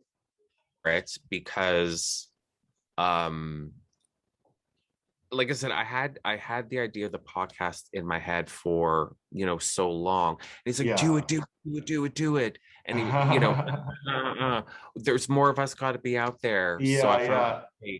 okay, fine, but that means you have to be my first guest. So we That's ended up, great. yeah. So we had a marathon conversation. We talked for like 4.5 hours. Or was it long? No, 4.5 hours. Because Mm. he had me on his podcast prior to that, and I think we went like 5 hours or five Oh and a my half hours. gosh. It's it's a it's a very long episode, and I was Yeah. hammered for both of them. Mm. So I don't remember lots about either episode because I was just so drunk. So What's and your favorite? Oh, sorry, sorry. no, I was just gonna say it's a lot of fun, and Yeah, I yeah. think the only hard thing about it was deciding on the name of the Oh, yeah. Well, you cast. got such a good name. Well, it's kind of like a play because so instead of calling it the LVX files, I call it the Lux files as a play on the X files. And if you look at the logo, you can kind of see, well, I mean, it's the same font, but you can Yeah. kind of see, you know, that correlation. Um, and yeah, so and then I just took some liberty with the LVX formula and um just calling it Lux Yeah, it's perfect.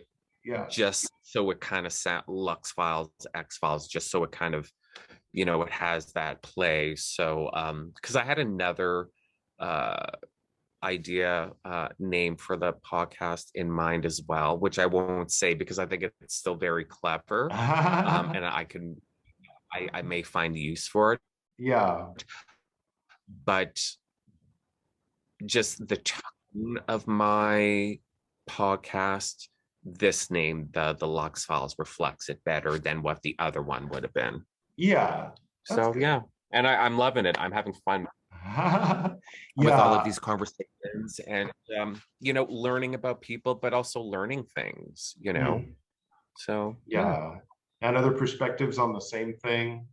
And it's like showing a movie you've seen 100 times to someone who's never seen it, and then you get to Yeah. experience it kind of through their eyes, and it's Yeah, almost yeah, like yeah. seeing it for the first time. You know, she laughs at me because if I put something out there like you know, video or whatever, a podcast, and then somebody clicks heart or says, "Oh my God, this was so good," then I have to listen to the entire thing as them. I never, ever, ever listened to when I first started doing the podcast, I would, Yeah.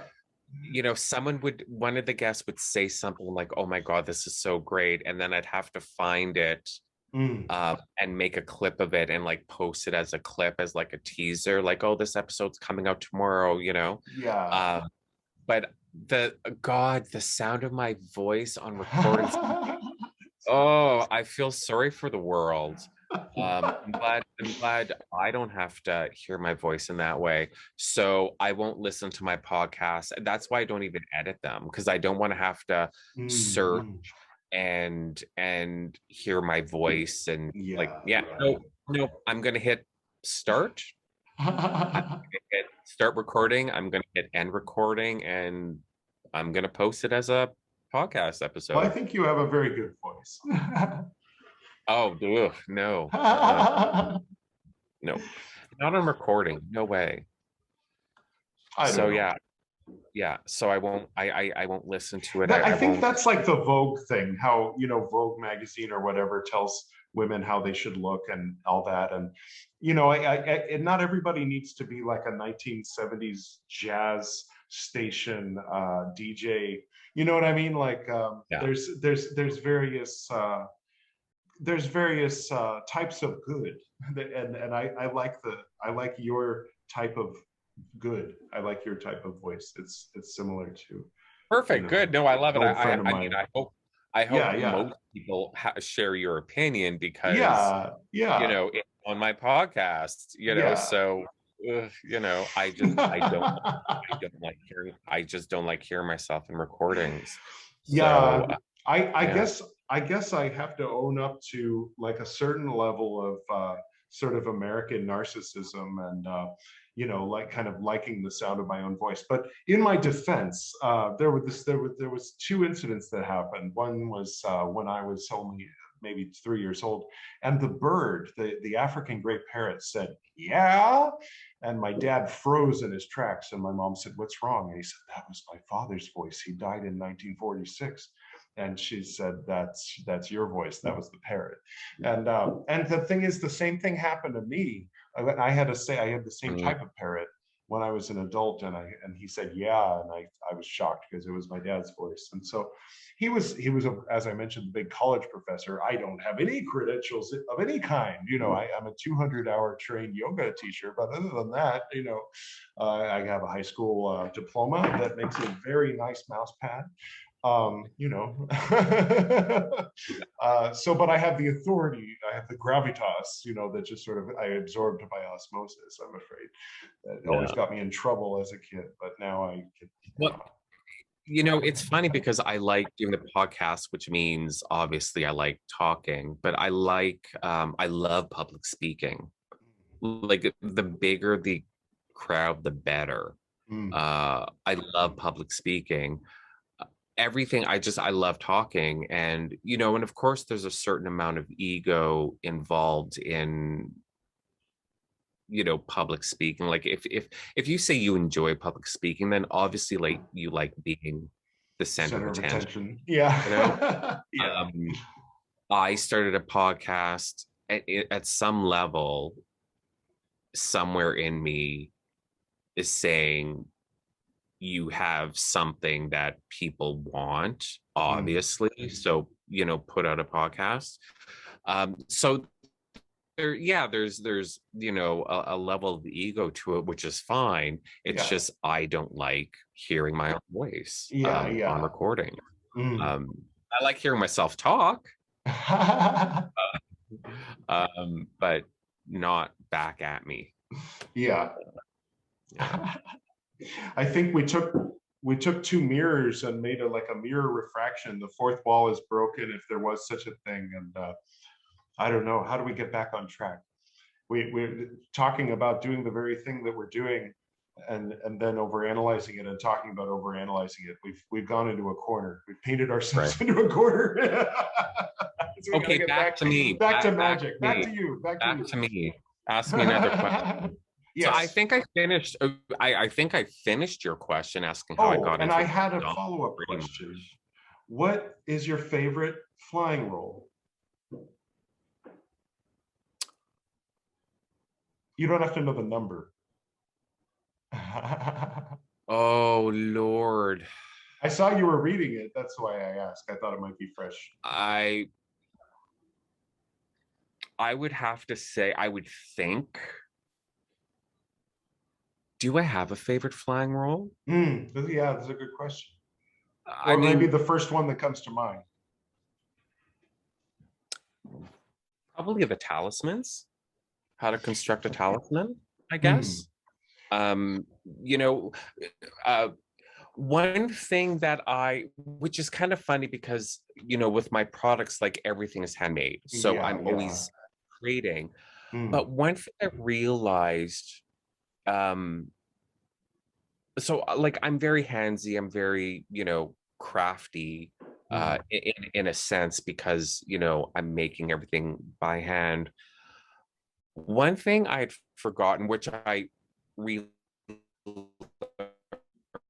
recently, was the joy of making things, but in my case, for myself, because I'm constantly making. I mean, like last year, I made 18,000 products for other people. Yeah. And earlier this year, I made a new lotus wand. And I was sitting there, I'm like, oh, I'd forgotten how good this feels creating for me. And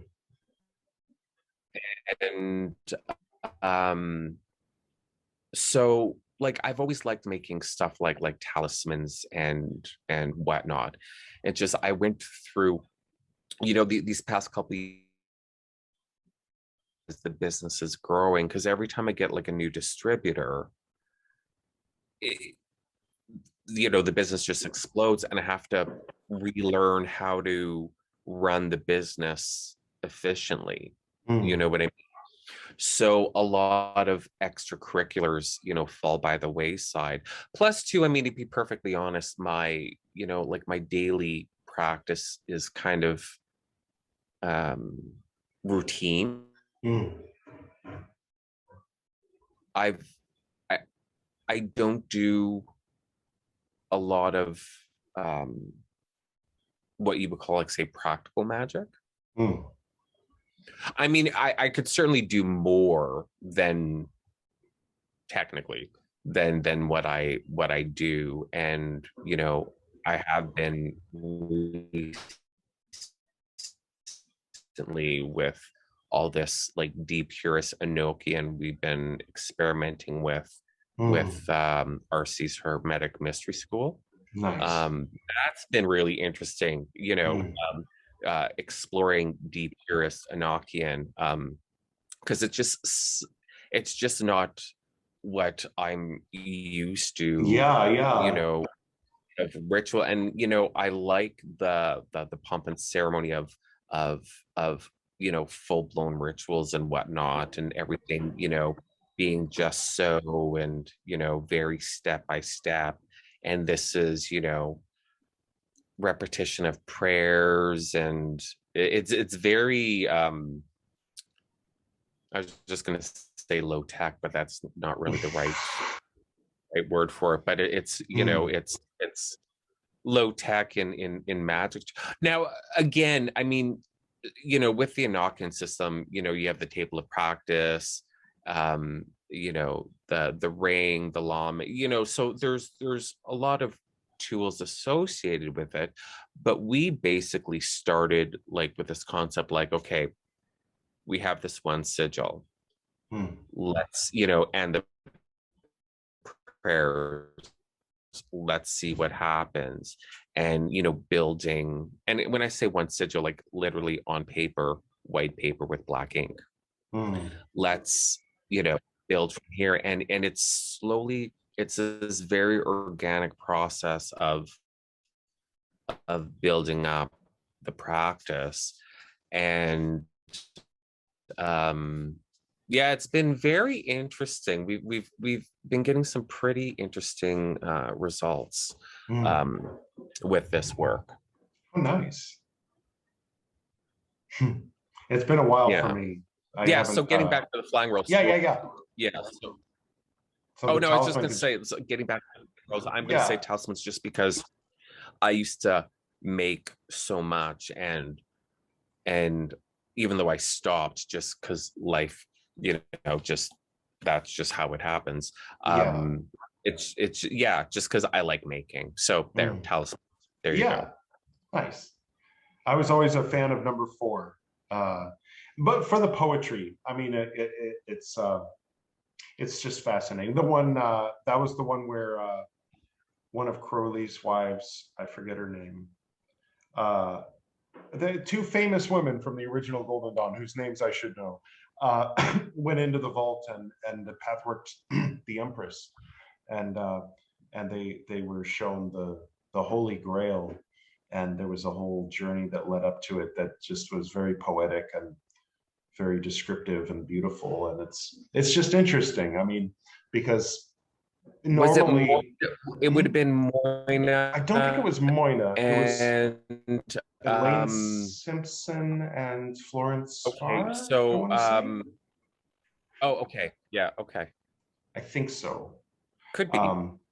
But yeah, I mean, because I mean, the poetry, I mean, of course, there's a person could say that channeled poetry comes from the god, but of course it has to go through the brain of the person who wrote it down, or speaks it. And so it's interesting. These words of Isis and flying roll number 4, I can't help wondering if they came through Florence Farr or Elaine Simpson, because they didn't say, because it's magic and it came from Isis, so that would be like, stage magician revealing his trick in the middle of the trick, like, I don't know. I mean, that's sort of a cynical I would think it would have been Florence Farr, because probably Florence Farr was in the sphere, and I believe that she was pretty active as a sphere, as opposed to an operator. I'd have to. The seer. That makes sense. So, yeah. Okay. So yeah. I'm pretty sure she did more work as the seer than the operator.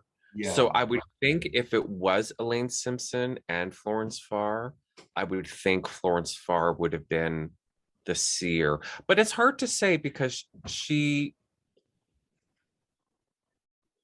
I don't want to call her a control freak, but she was authoritative. So I can see her being the operator, because she'd want to ask I can see. But the imagery evoked in that is, now that I think about it, is kind of, it's like a establishing of a dogma, you know, like this is the dogma that of the new aeon, you know, or you know, she wasn't using that term, but Oh it was wait, like no, a she did the Egyptian rituals. So mm, I bet you she was the seer for flying rule number 4. I bet you, yeah. I just yeah, got her book. mm. Someone published it as a limited edition book. It's Oh, very cool. small, of her Egyptian rituals, and it's Oh, a fantastic little book. So oh, I'm gonna, wow. yeah. So I'm gonna say I'm gonna say she was the seer. How is that book still available? Um, there's 2 Golden Dawn forums on Facebook, or groups on Facebook, that I'm a member of, but Facebook just purged one, and I'm trying to think which forum this was on. Oh, I'll go through my emails Okay. and Yeah, yeah, yeah. You can tell me later. It's fine. hold on a second. I'm just gonna grab it. Okay. So it's Hollythorn Press. Oh, okay. Yeah. So Okay, it's a yeah. little, it's green. It's a fabric book. Mm. Uh, it's Wow. just, it's nice. It's all done in um That you seems know, like a must-have for yeah. I mean, and you know, it's all done just like back in the day with the black and the red text. oh, And nice. yeah, it's a nice little book. It's um 4 rituals: the first ceremony, second ceremony, third ceremony, fourth ceremony, and then the SOS, which I can't remember what that is. Hmm. Is that like Yeah, related whatever. to Save Our Souls? Say it's SOS or different SOS? No, the SOS stands for, but yeah, Hmm. it's a nice little book. It's, Yeah. yeah. Yeah, so anyways, I'm gonna say that Florence Farr was the seer for flying rule number 4. How cool. Mm-hmm. Mm-hmm. Hmm. How interesting. Yeah. And I think this was published in England, and I think was only like, it only came to like $50 Canadian, maybe not Okay. even that. Yeah. Well, I'll see if they'll ship it here. Yeah, Sometimes Google things them. aren't available here. Yeah, Google them, Hollythorn Press, and see if you Hmm. can find it. Yeah, Yeah. it's a little book. Nice. Yeah, Taco is available in India. I normally when you self-publish through Kindle, they don't print it in India, but Mhm. and a distributor picked up the option, and so now you can get it in India, and that's neat because it's a little bit thinner. The paper's different, but it's the same book, Mm. you know, and Right, it's from a right. UK company, so it's nice. I have more listeners of my podcast in India than I do in Canada. Oh, interesting. Yeah. Yeah. For a long while, it was US, Canada, India, then UK. And you can see India creeping up and up and up. And I'm like, India's going to Wow. overtake Canada. And now yeah. So it's now the US, India, Yeah. Canada, the UK. Then I think it's like Australia and then Israel. Hey, if you're watching this in India and you've listened this far, you've been watching this far, dude, get on Facebook and write Edward Reed. It says writer. You don't have to send me a friend request, but there's a page, a writer, right? You know, join that. Say, hey, I just heard you on the LVX Files. I'd love to, Awesome. I'd love to know who's listening to this in India. That's really Right? cool. Yeah. Nice. So there. I'm big in Yeah. India. What can I say? There's an interesting sort of the other dot in the yin yang of you know, white people into Buddhism, and Hare Krishna is the Indians and Chinese and Japanese that are interested in Western occultism, that get serious enough into it that they want to know more about the BRH, you know, like Mhm. more about the differences between the Luria and Kircher trees, and it's, oh, okay, you've gotten this far into it, and the Sigillium Biomet is like a fashion thing in Japan, in like Tokyo and stuff. You'll see people walking around on the subway with the Sigillium on a shirt. Oh, interesting. Yeah, Okay. yeah. I think because they Interesting. use it in some of the comics, like the lesser, like Trinity Blood has the Rosicrucian Nazis, like, which is really weird. Right. But Right. yeah. And so people get curious about it, they get into it, and they go beyond pentagrams and get into like real specifics. Mm. But I see. I noticed I met a woman from China in Nepal, and I was talking about China, differentiating between Chinese Vajrayana and Tibetan Vajrayana, and how Sean was in, that was, a lot of that was new to her. But then she was able to explain to me, not only did she have the lyrics of November Rain by Bon Jovi memorized, but she could explain exactly who it was about, when it was written, why it was written, and what was going on in his heart. And I realized, holy crap, people just get interested in things that are unfamiliar, and become Yeah, I mean, obsessively interested in it, like me, yeah, like anyone else. we take for granted, the things that are familiar, Yeah, and yeah. those quote unquote exotic things from over there just Yeah. so much more exciting and more Interesting. beautiful and more Yeah, yeah. interesting and whatnot. So, why, that's not just a Western One way. civilization Yeah, thing. yeah. That I think Cultural that's just appropriation. Yeah. yeah, I think that's just human nature. So Yeah. you're going to go to China and they're going to be obsessed with Bon Jovi and really have Yeah. no Yeah. real clue when you want to talk about, different yoga techniques or Yeah, Buddhism. yeah. Exactly. Yeah. It's a trip. That would be like expecting every, white person to be able to quote scripture, I guess, in a sense. Yeah. Yeah, it's true. I got enough of that in Golden Dawn that I can do pretty well. I haven't actually read the Bible from cover to cover, but I can tell the difference between Book of Matthew and Book of John for sure. Right. Yeah. Yeah. What do you do? So, because you had, such good experience with the Golden Dawn, but also, very problematic experience with the Yeah. Golden Dawn. What do you do when someone's like, well, I want to practice the Golden Dawn system of magic, but there's no temple near me, or maybe the only one that's near them is problematic. What's your advice to them? You know where would you say, okay, well, this book is a good resource, or to kind of start? Gosh. I don't even think I would be qualified. Because I never read the books, I got it all from the cult. And Yeah. I was kind of, by the time I was, you know, uh, an adept, I was already, well, I guess maybe a year into being an adept, I was pretty jaded with the whole thing. And then I stayed for another 12 years. So that's a lot of books to come out for me to not be interested in Right. reading. And so I read all the Dune books. I even read all the god awful Brian Herbert Dune books. And but I didn't read any of the occult books or any of the Golden Dawn books. I heard other people talk about them enough that I could explain the whole context behind, like, Light Bearers of Darkness and how it fits into the grand tapestry of things, but I've never read a word of it.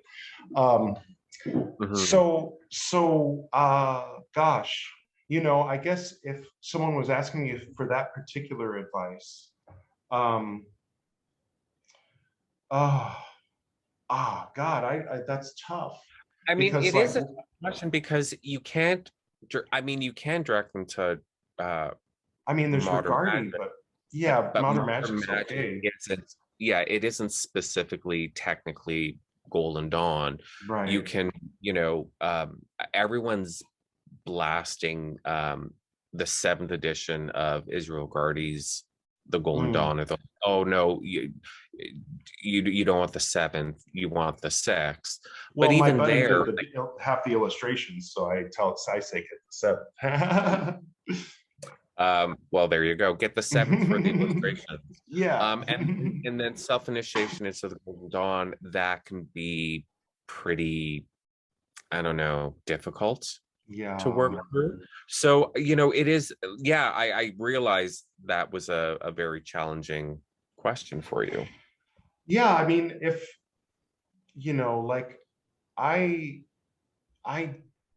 phobic of teaching Golden Dawn. Like I always tell people when they say, hey, will you be my teacher? I give them a link to the podcast, and a lot of them don't like that.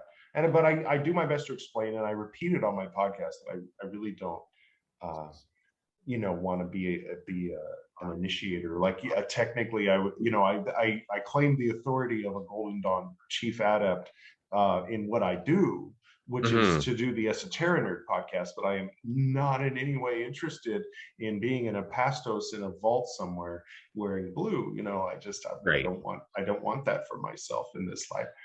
And that's where it would eventually lead. That's the thing, is like, if you initiate someone in a neophyte, you're risking one day laying in a pastos with a vault around you that was built by a bunch of your students, who, by the way, all kind of covertly hate you, and it's like, what did you do? You didn't have to do that. You didn't have to teach them Golden Dawn, like, so, like, sometimes I coach, like one person, and I think I've mentioned it on my podcast, and we kind of go through the grades. We people subscribe or don't subscribe to astral initiation. Our order practiced it. So I was sort of in the habit of it. So, but rather than say, hey, meditate at 5:30 and I'll wave something in the air, I'll go to the trouble to produce a product for my student. I'll spend a day or two, like making a 3-hour-long immersive audio to advance a grade, because that's the best we can do, and because there's no physical temple nearby him, and I don't have one either, so I just sort of do a guided pathworking style of guided audio astral initiation ish, so it's not, but it's not in any way formal, and in fact we take out any reference to secrecy in the oath and everything, and so it's just a vow to, do the work with all your heart, and never mind the secrecy. So, I kind of get, in a way, the whole, debate and argument around astral initiations, but at the same time, in a way, I don't, because it's, it's one group saying we don't believe in it to another group that is doing it. So of course you just, to me, it sounds more like, well, they're not good enough. Come spend your money over here instead. Yeah. Well, I mean, people are probably, if they buy self-initiation into the Golden Dawn instead of joining Zinc's order, they're much less likely to be abused, Well, no, that's true. So I can understand their point, but is it really about astral initiation at that point? It's just about, like the wise one trying to keep the child from going toward the creep, Yeah. I mean, it just sounds, like the whole argument, I think at the end of the day, just like I said, just sounds more like two competing groups, and one group is like, oh, you don't want to go there, they do astral initiations. It's, so like I said, so come with us and spend your money on and us. It's Thaumiel. It's Thaumiel instead of Typhir. It's the pride of being right about occult doctrine that we see demonstrated by so many people who carry the GH. I hope I'm not one of them. Maybe I am one of them. I think I am one of them, but I have a nuanced point of view. But I don't have a dogma. But you could say no dogma is his dogma. But I don't know, whatever. That's silly. But it's people want, those people don't know what they're talking about. Not only should you not join their order, they're just totally ignorant about what they're even teaching. They don't know the first thing. They've made up half of it and they got the other half from Catholicism. Well, that's all true, but it's rude to say. Just because it's true doesn't mean it's right.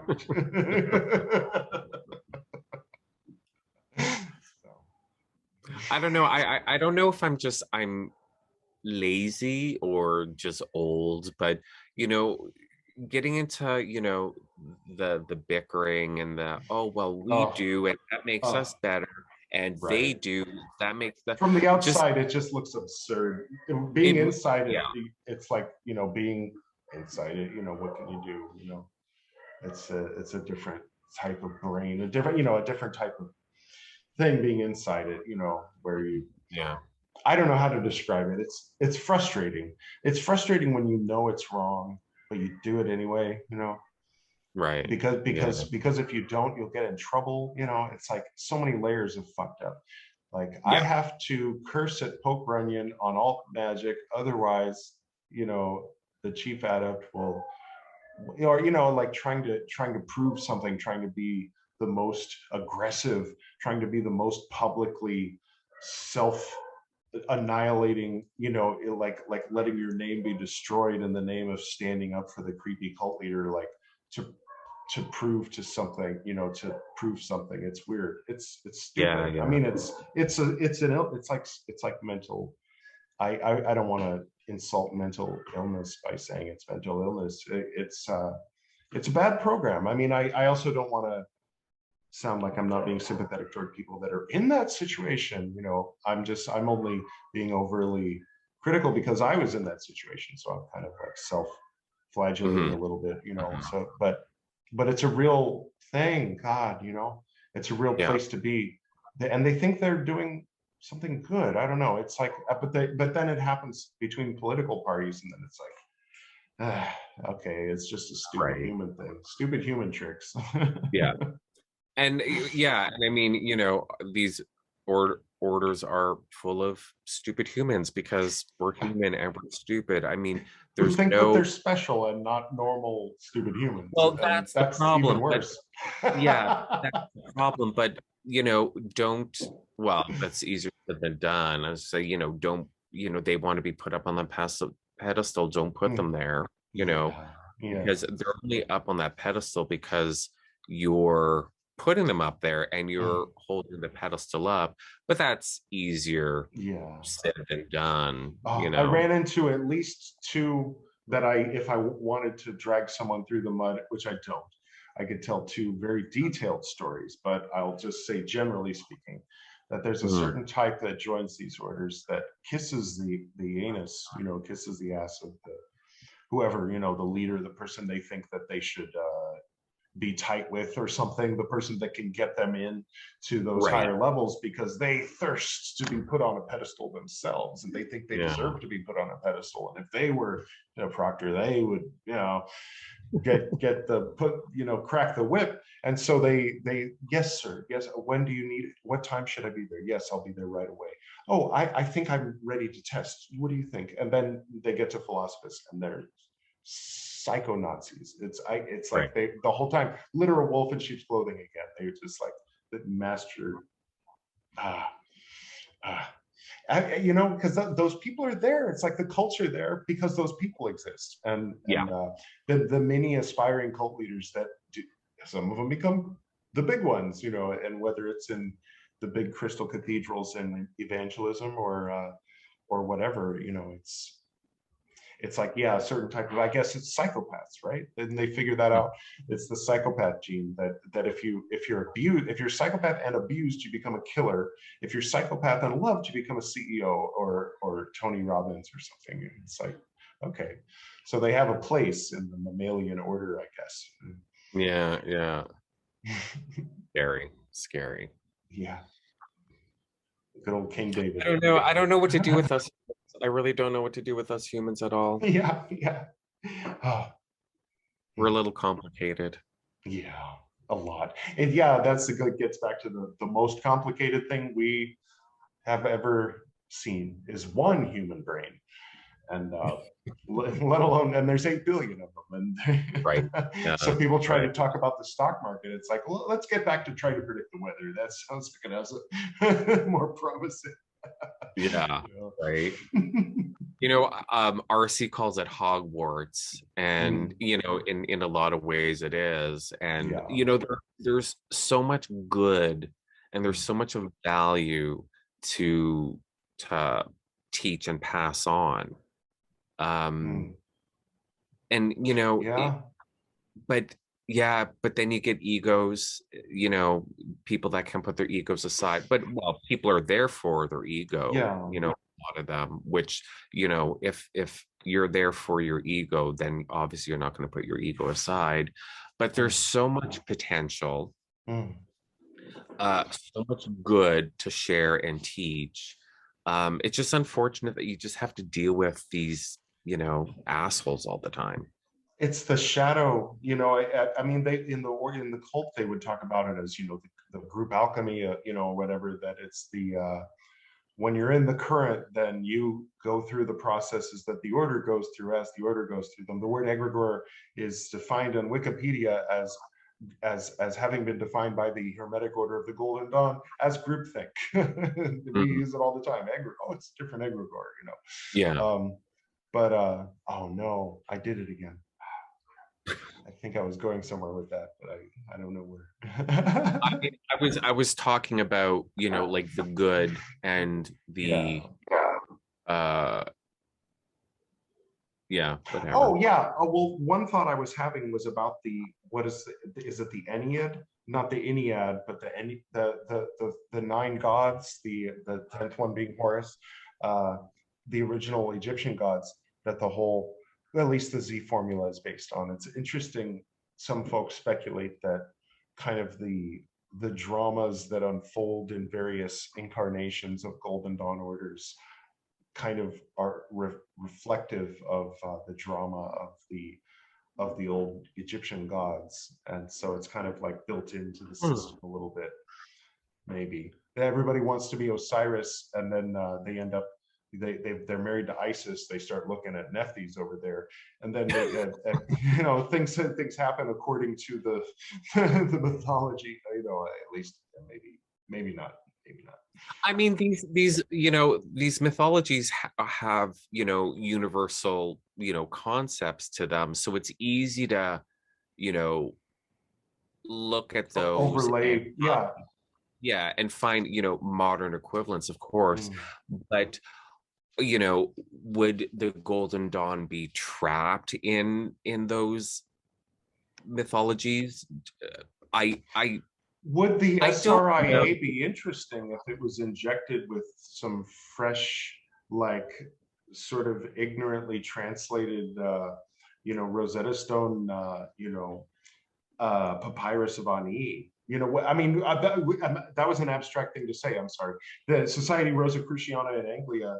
Who's heard of them? You and I have heard of them, of course, because of the history of the Golden Dawn. They still exist, but you took that and Freemasonry, and then Budge, the old hieroglyphic stuff that was pouring out, that was all the rave back then, of course, and then this magical thing came to life, and people wanted to believe that you could walk into this imagined Egyptian religion, that they were dreaming about and telling their kids stories about, so much that they just made it come alive, and it just there it was, the current. And then everything went from there. Crowley went that way, and Case went that way, and history went on. But there it is, and there it still is. And when sometimes people go back into that old pyramid, into that old egregore, that old current, and one of them plays Horus, and one of them plays Set, one of them plays Osiris, and they created the Golden Dawn transformative experience that maybe was transformative for ancient priests and pharaohs that then in turn were the teachers and grand teachers of Moses. So it's like, it's pretty mind-blowing, how deep it goes. So it kind of goes deep into the self and deep into the collective conscious, and then with the cult dynamic, can become a very interesting petri dish sort of sample microcosm of the processes that the world is going through right now. I mean, because I remember the internet was brand new when I joined that Golden Dawn order. We were being told not to look at the internet, not to search Golden Dawn on the internet or read what they say about Golden Dawn on the internet. And we were like, okay. It was 1994, like the internet, if you search, what's that? Oh, well, you can search for things. Oh, okay. Yeah. And then there was the naughty adept that was like, come here, and I'm like, okay, what's this? And he says, it's a search engine. And he's like, okay. And he writes, how to make LSD, and hits enter. And then he's like, that's how you make LSD. You want to make a bomb? See?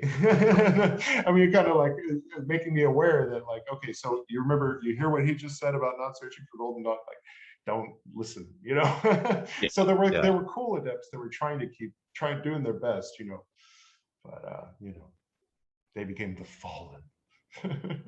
Oh, right, of course. Yeah. That's funny.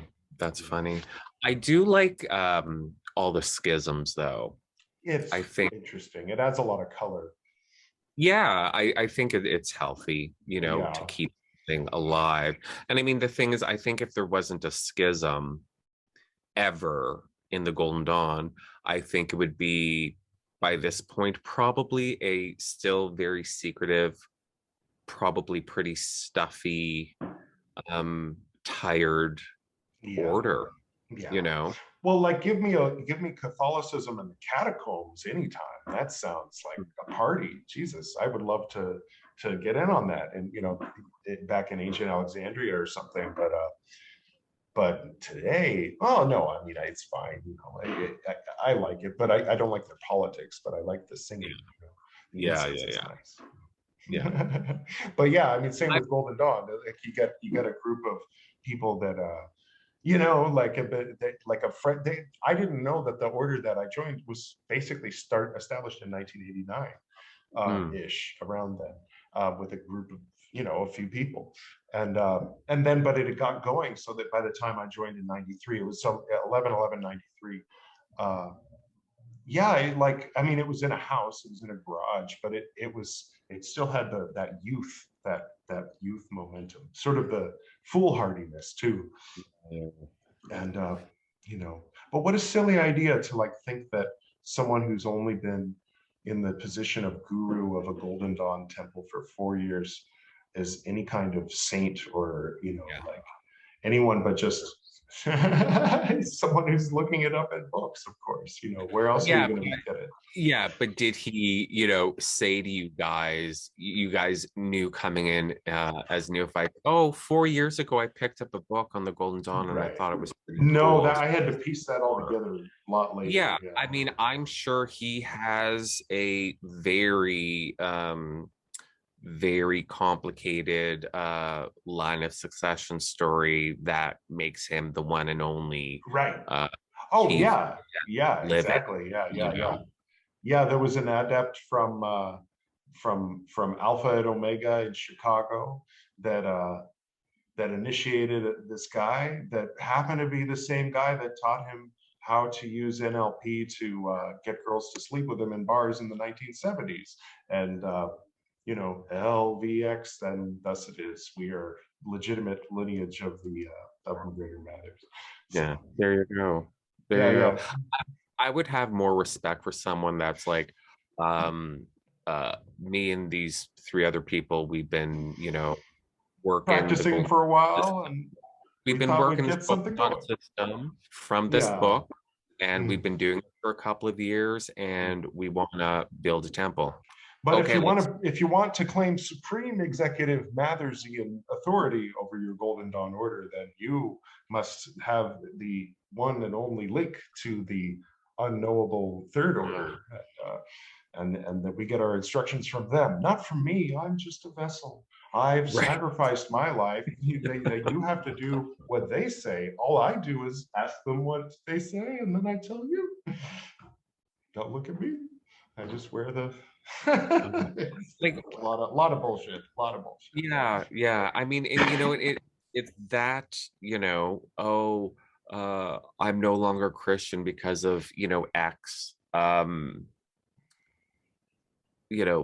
and blah blah blah, and but you just swapped one pope for another. Yeah. You really need to take a step back in your actions and decisions. I know it's hard, but when you choose something, or you're going to choose something, you really need to step back, step outside yourself, and really take a hard look at the situation and say, what is the likelihood that of this guy that has a temple in his garage that is the one true and holy. Yeah, but 1994 was a different time, like in 2001, 2002, you could go on Google and find out, and not only that, but find out what people have to say about this guy that you're signing up with. But nobody like that. I guess the news groups were going on. That's why they were trying to steer people away from the internet, because on Alt Magic, the people that had already been burned by that group were out there airing all their stories. Right. So, but it's crazy that to think that there was a time when you could tell your cult not to look at the internet. Like it's interesting. So it's like a petri dish of the world, kind of watching it grow.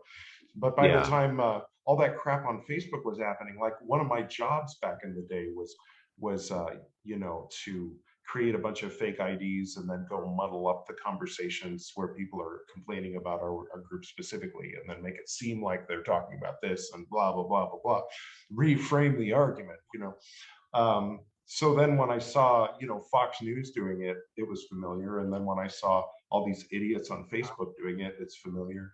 And, but I'm glad to be like watching it from the outside and not swept up in it. Yeah, for sure. Where in Canada are you? Thunder Bay. So I'm in province of Ontario. It's the biggest province in Canada. I'm on Lake Superior, so I'm kind of Thunder Bay's like central Canada. Far from RC. It would take me, I think, like 2 days to drive to RC. Closer to the Thuban Temple.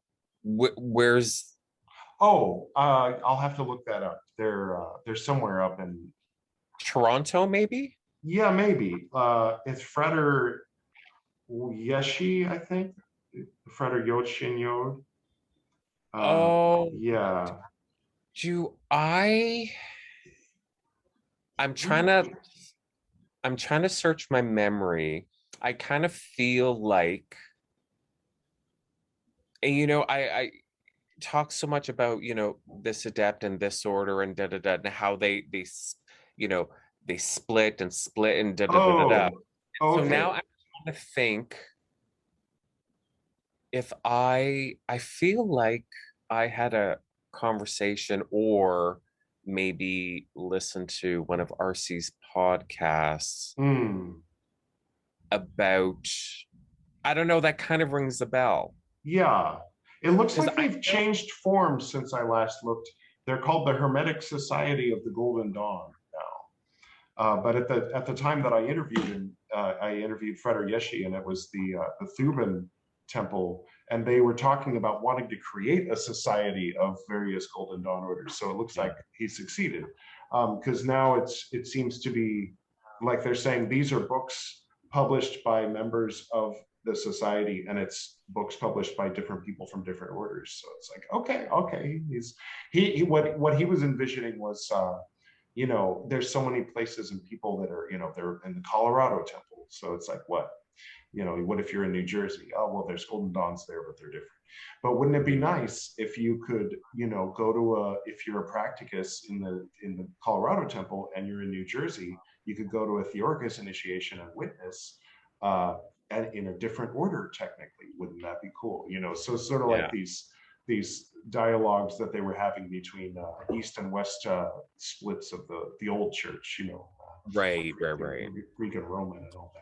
I don't know if it still exists. I know at one time the Cicero's order had a temple in Toronto. I don't know if it's still there. Yeah. And um, there was at one time a Holy Order of the Golden Dawn Temple. Yeah, I know that guy. Yeah. Okay, yeah. Yeah. So there's that. Yeah. But of And then course, there so was Horus where I Temple. am, Mm. what's that? There was Horus Temple. I think he was in Montreal. He still is, I imagine. But, There is which order? oh, well, he's hails from Zalewski lineage. Yeah. But he and RC and I were all fratters together once upon a time. Oh, right. Yeah. Yeah. Yeah. So that's in Montreal. Yeah, I forgot about Mm, that. mm. So where I am is nowhere near anything else on the planet. Yeah.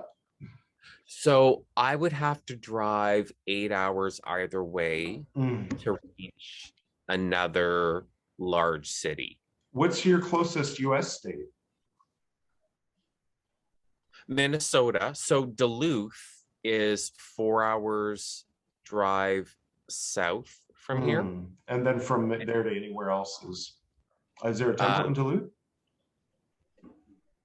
Not that I know of. Yeah.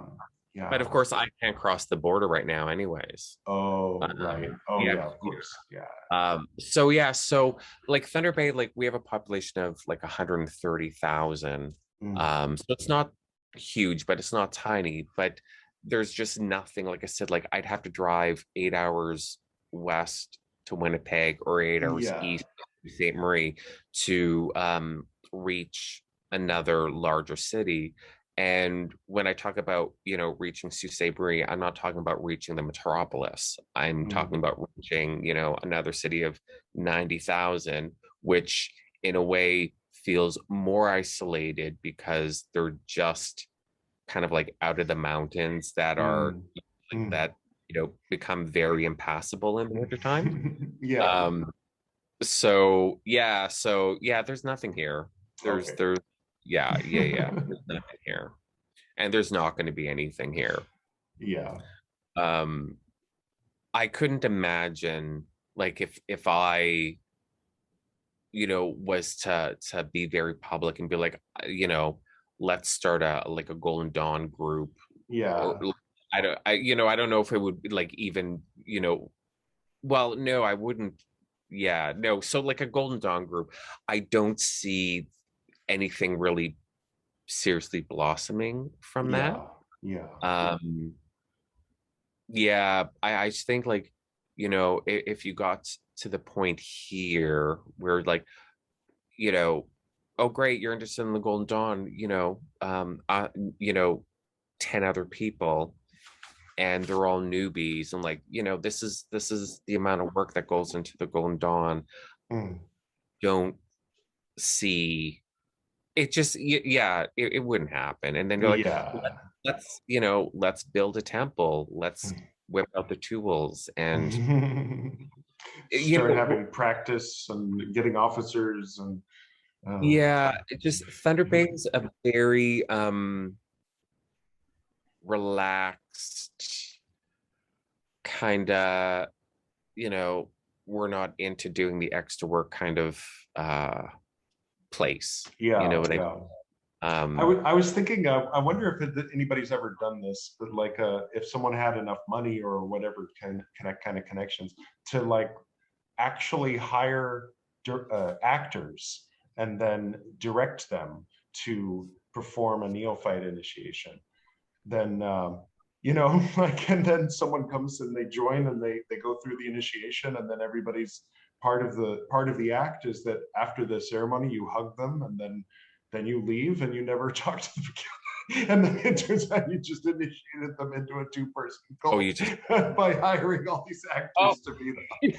I thought you, okay, that's funny. I thought you were actually going somewhere like no, I mean, it could be done theoretically, I think. I mean, I don't know if it'd be legitimate, but it'd be convincing. Well, if you had someone that if you had an adept directing it. Yeah, because I mean, you can still do all the god forms. Yeah, you can do it for them. Yeah, I mean, that would be interesting Yeah, to. it's an interesting thought experiment anyway. Yeah.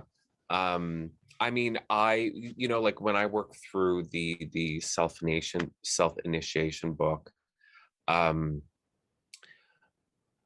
I'm not sure I knew what to expect. I'm fairly certain I wasn't thinking that I was literally going to self-initiate into the Golden Dawn current. Right.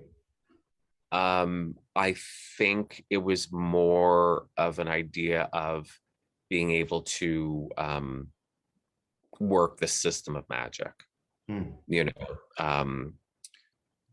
all the bells and whistles, so to speak, and have a a very fleshed out, very cohesive, very effective system of magic to work in. RC thinks I did. I don't know. I don't know. I Well, it wouldn't. sounds like you did. I wouldn't make a claim either way. Just because, if I was like, oh yeah, no, I'm pretty convinced I did actually self-initiate into the current. I know I'm just gonna, like if I said that on Facebook, I know I'm just gonna open myself up to every, every Golden Dawner that claims but for every closed-minded scribe or Pharisee, as it were, that wants to gatekeep and preserve their lineage, money, whatever. Yeah, there might also be one who is inspired to also self-initiate into the current of the Golden Dawn. So I don't know, it's just something to consider. It's better this and ignore that thing, Yeah. They might clutter up the comment thread. That's annoying. Yeah, anyway, so yeah. That's why I don't mind talking about it on my podcast, because I'm interacting with like-minded people. Yeah. Whereas, and it's not that negative comments bother me, it's just I don't want to deal with them. Yeah, exactly. Yeah. Like at all. Like even to the point where, like, I'm not very much into blocking people on social media, but I don't even want to take the time or the effort to delete a stupid comment. So I'll talk about it in my podcast, or like if I'm on someone else's podcast. I won't make the claim, because honestly I don't know, but maybe I did, maybe I didn't. Either way, what I'm doing works for me, Yeah.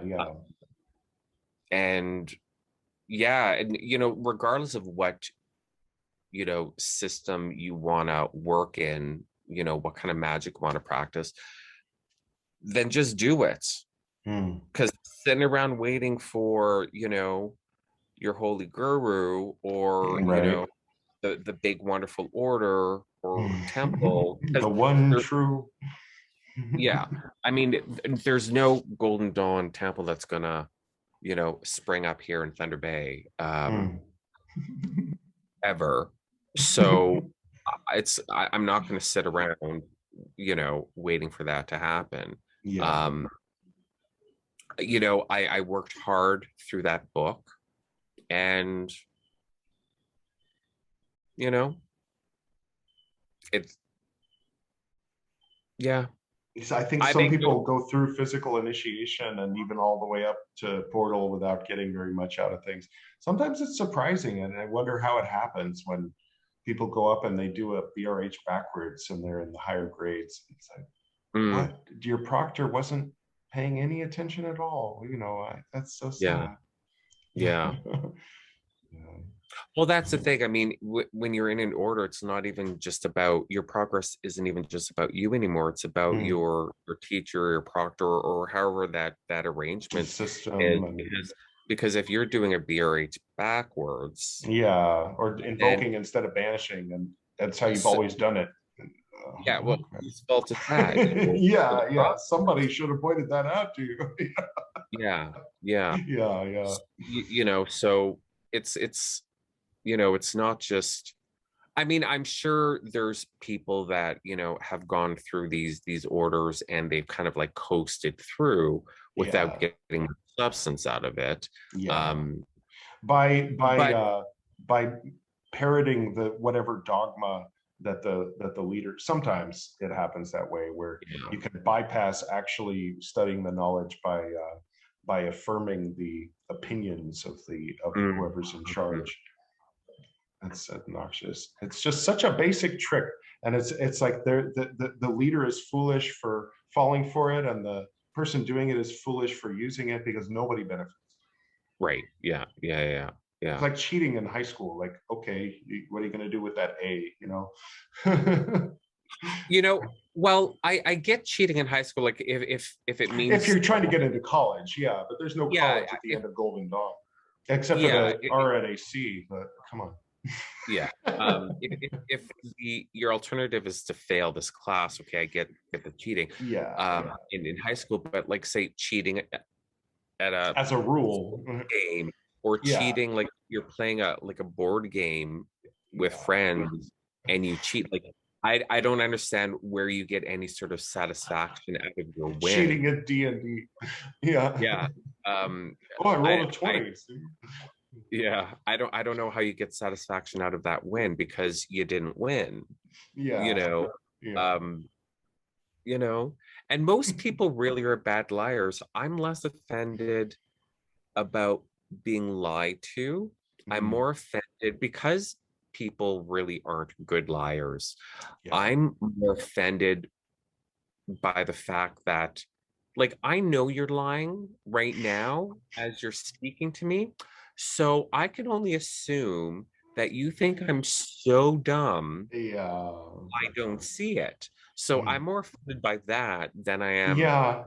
that you're lying to me. So no, I know you're cheating. Yeah. So I don't know how you're celebrating your win when you didn't win because you cheated, and I know you cheated. I don't get it. I don't get, I don't Yeah. get that mentality. Mm. Yeah, People. yeah. But I guess I guess I just became a superior person initiated once I initiated into that Golden Dawn current. That's how So you know it was real. yeah, yeah, clearly, clearly. So just gotta Hmm. get my crown and off I go. Confidence. Yeah, Confidence is key. yeah. I don't know. I don't know if that's um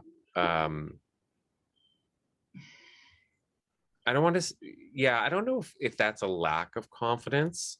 Not wanting to have an opinion or state an opinion on Well, it's an on awareness of the peanut gallery, and some of it's assumed, some of it's not real, some of it is in our heads, but some of it is real. It's the that continued awareness of I guess, the super ego that takes the form of the social media networks now.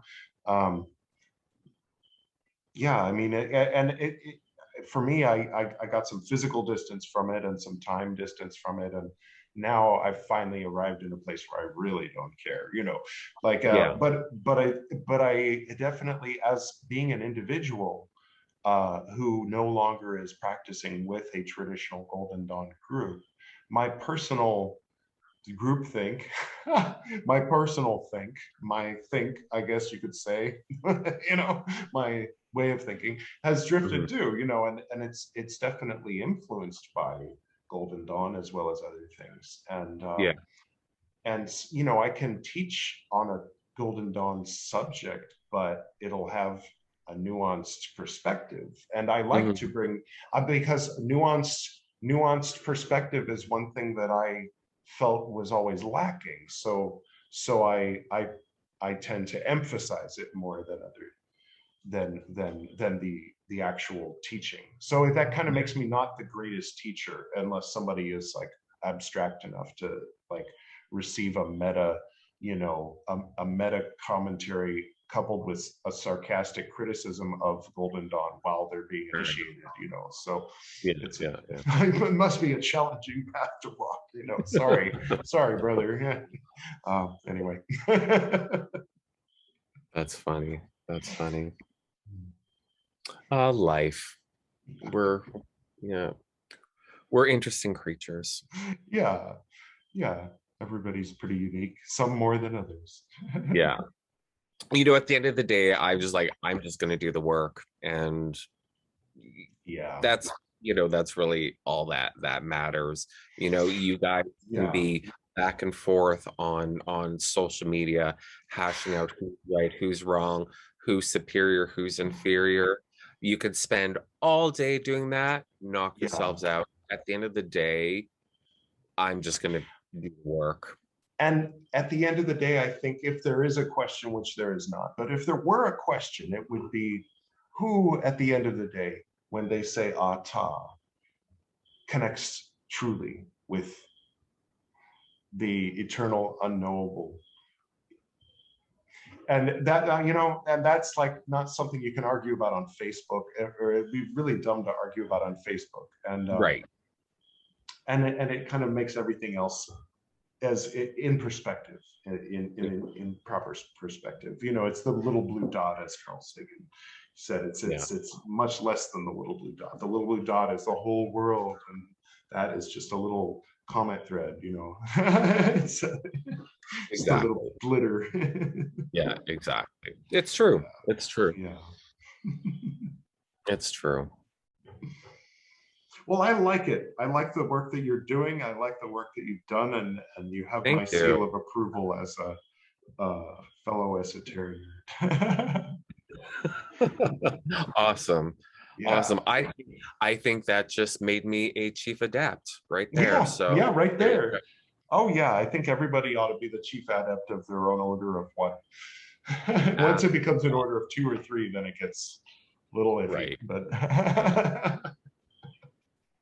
I'd rather be a neophyte in that situation. Sure, be like, let someone else do the hard work. And I'd rather learn something new. So once my order of 1 becomes an order of 3, I want to be the student. I want to be the one. I want to be the one not doing the work. Yeah, that's so true. Administrative work. I'll do the work.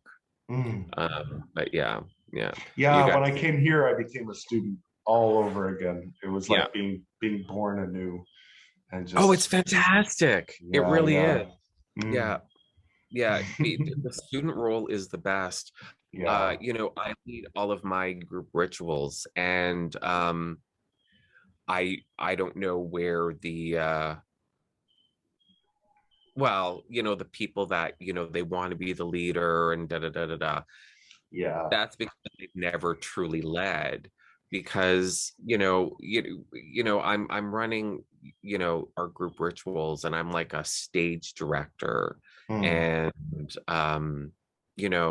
you can't just be in the moment. You have to be making sure everyone's lines are down, and they know where they're supposed to be, and if they're not where they're supposed to be, fix that. And if they've lost their line, you know what I mean?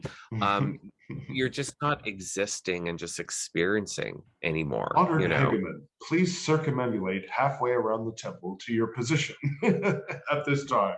It's all about improvising with the same gravitas and authority, right? As if it were a scripted line. Which, Honored Hegemon, do your fucking job.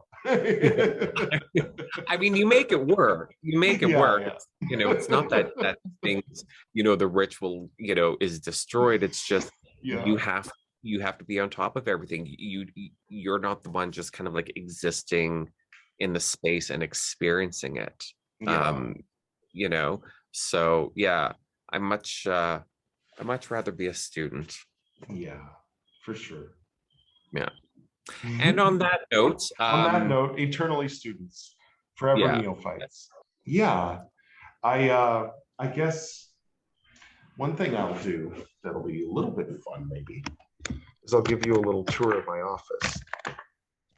Awesome. Yeah. There that goes. So here in the West, I haven't quite, made it to the eagle stage of the cherubic energy of, the West Central. Let's hear humor and see. You got a trilobite. Can you see all this? Yep. There's a little bit of a Taoist thing happening here, and then I've got my. Oh, I like that. This is India. See, we got Sri Ramakrishna, who is in large part he would agree with this altar. And then we've got the Catholic prayers and Buddhist chants and Sai Baba and Islam and baby Buddha and Catholicism and here we've got science. See here, we've got the periodic chart. Mm-hmm. We've got everything that's not radioactive, and stones and small streams, and let's see what else. One other thing. Here in the south, we've got Padmasambhava and his buddy Vimala Mitra, and Very incense and candles. And, yeah, just a little. And we've got the little library area in here. It's a good space. Oh yeah, it's a nice old Portuguese style. Old Portuguese style. It's familiar from California because we have old Spanish houses. Here they have old Portuguese houses, but they're the same style, but they're newer. So yeah, it's a good place, and it's not made out of wood too, so nobody's afraid of their house catching on fire, which is like a whole new world for me. Why do we build everything out of wood? I don't know. I never even thought to ask the question. So anyhow, very nice. That's fun. So yeah, everybody buy my books. Thomas and the Wolf. Yeah, absolutely. I never even talked about Thomas and the Wolf. So people can go on Amazon to buy your books. This Thomas and the Wolf is a good one. Yeah. Oh, you like it? Have you read it? No. You remember me talking about it? You kind of went through the whole story about it, and I'm not going to repeat it because I think people should just buy it and read it because it's really, really good. It's available on Kindle, $2. There's no excuse. If you have Kindle Unlimited, it's free. You can just go to Amazon right now. In fact, if you go to Amazon and search for REIB, that's my last name. There's not much on Amazon other than mine and my dad's stuff under that name. So you'll get my dad's book Transformations and Thomas and the Wolf. And after you've read Thomas and the Wolf, this is sort of the sequel to Thomas and the Wolf, because there's a character called Samuel, and that's all I'll say about that.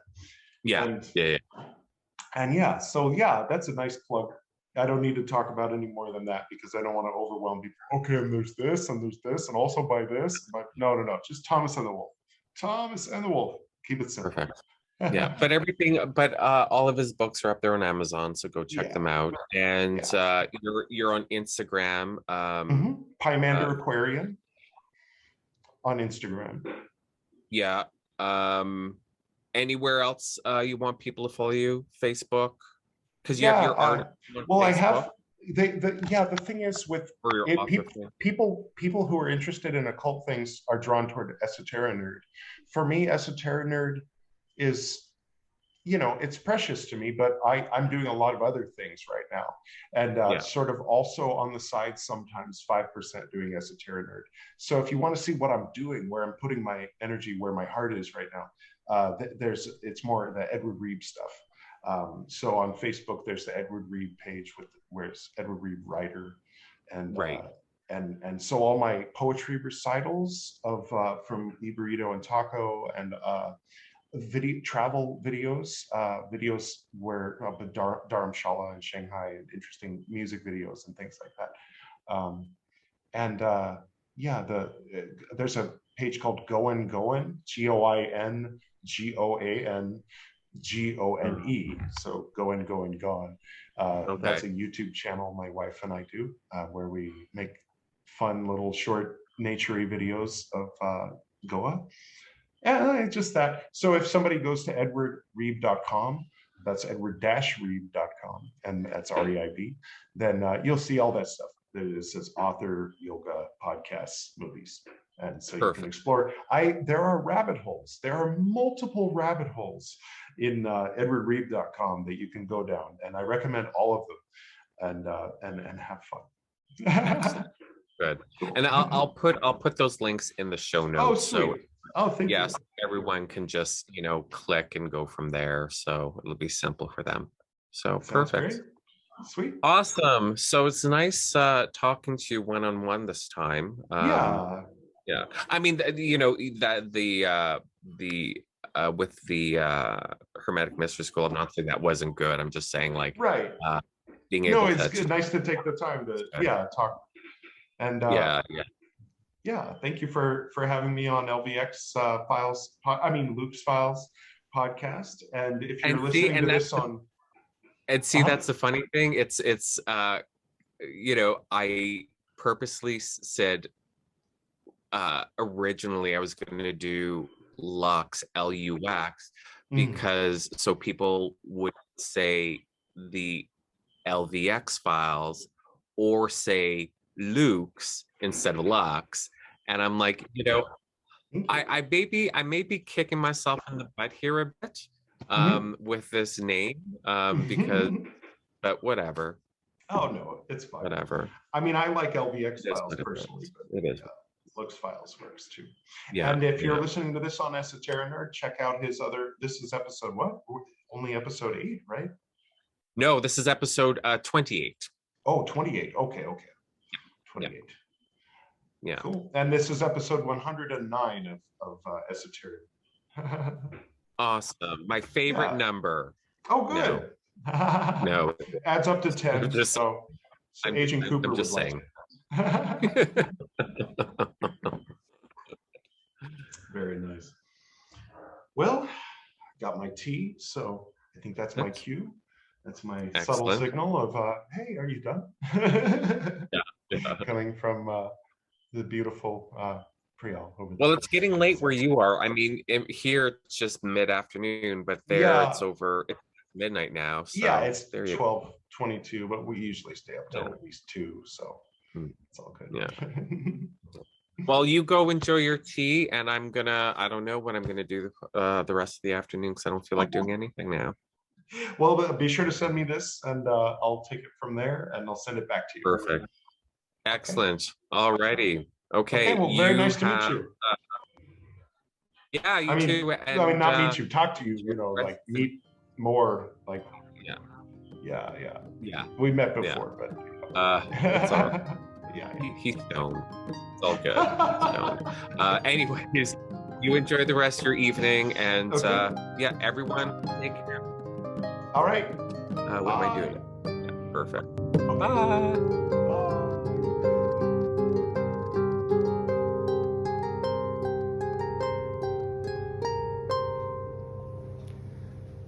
Thank you, Lailokens Awen, for inviting me to be a guest on your podcast, and thus becoming, in a sense, a guest on my podcast as well. Special thanks, as always, to Susumu Ueda and his father and the other monks at Jofuku Inn on Mount Koyasan for the music you're hearing right now. Special thanks to Camille and Kennerly for the harp intro and outro. I decided to go back to Game of Thrones, why not? That you heard going in and out of the interview itself. Special thanks to Jean-Michel Jarre. That's Jarre, Jarre, I assume. For the music during the Transformations and Footnotes portion, the segment at the beginning. Am I forgetting anything?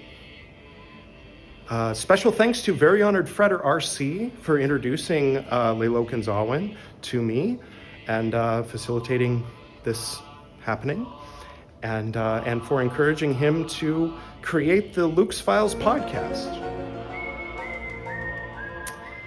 And of course, most importantly, special thanks to you, the Esoterinerd, looking into my eyes and listening to this podcast.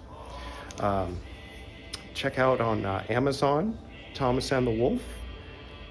Good stuff. It's the one that he recommended. Also, The Small Gray Mouse and Other Short Stories. It's got mixed reviews, some very positive and some very negative, as you can see on Amazon. Here's the dice and the two-headed quarter that you'll read about if you read The Small Gray Mouse and Other Short Stories. There's also Taco, which is a poetry book. I recommend this. It will be free to read on Kindle if you're in the US. From Friday, next Friday, not today, not yesterday, but next Friday, the 22nd or 23rd, for 5 days up until that following Tuesday. It'll be free to download and own for those of you who use Kindle. And for those on Kindle Unlimited, all of those are free all the time. And of course, if you get the paperback, it's even better. Enough about that. So for those of you who already saw the LVX Files or heard the LVX Files episode 28, and you took my advice and skipped to the end, I hope you're hearing my voice, because for you and for those who listened to the entire, 2.5 hours of this podcast interview, I have a special treat, and it is Brian Dahl, as in the previous episode. I'm not sure what song I'm gonna play yet. I'm gonna decide that in post when I'm editing.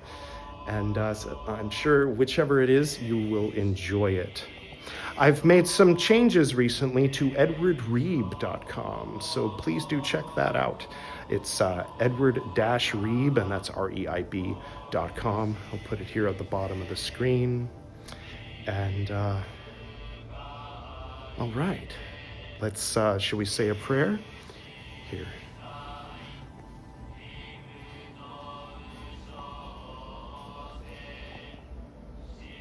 To the north and to the south, to the east and to the west, to the spirits of light among us, and to the spirits below, we send out our reverent love and compassion. May all beings be happy. May all beings be serene. May all beings be in peace.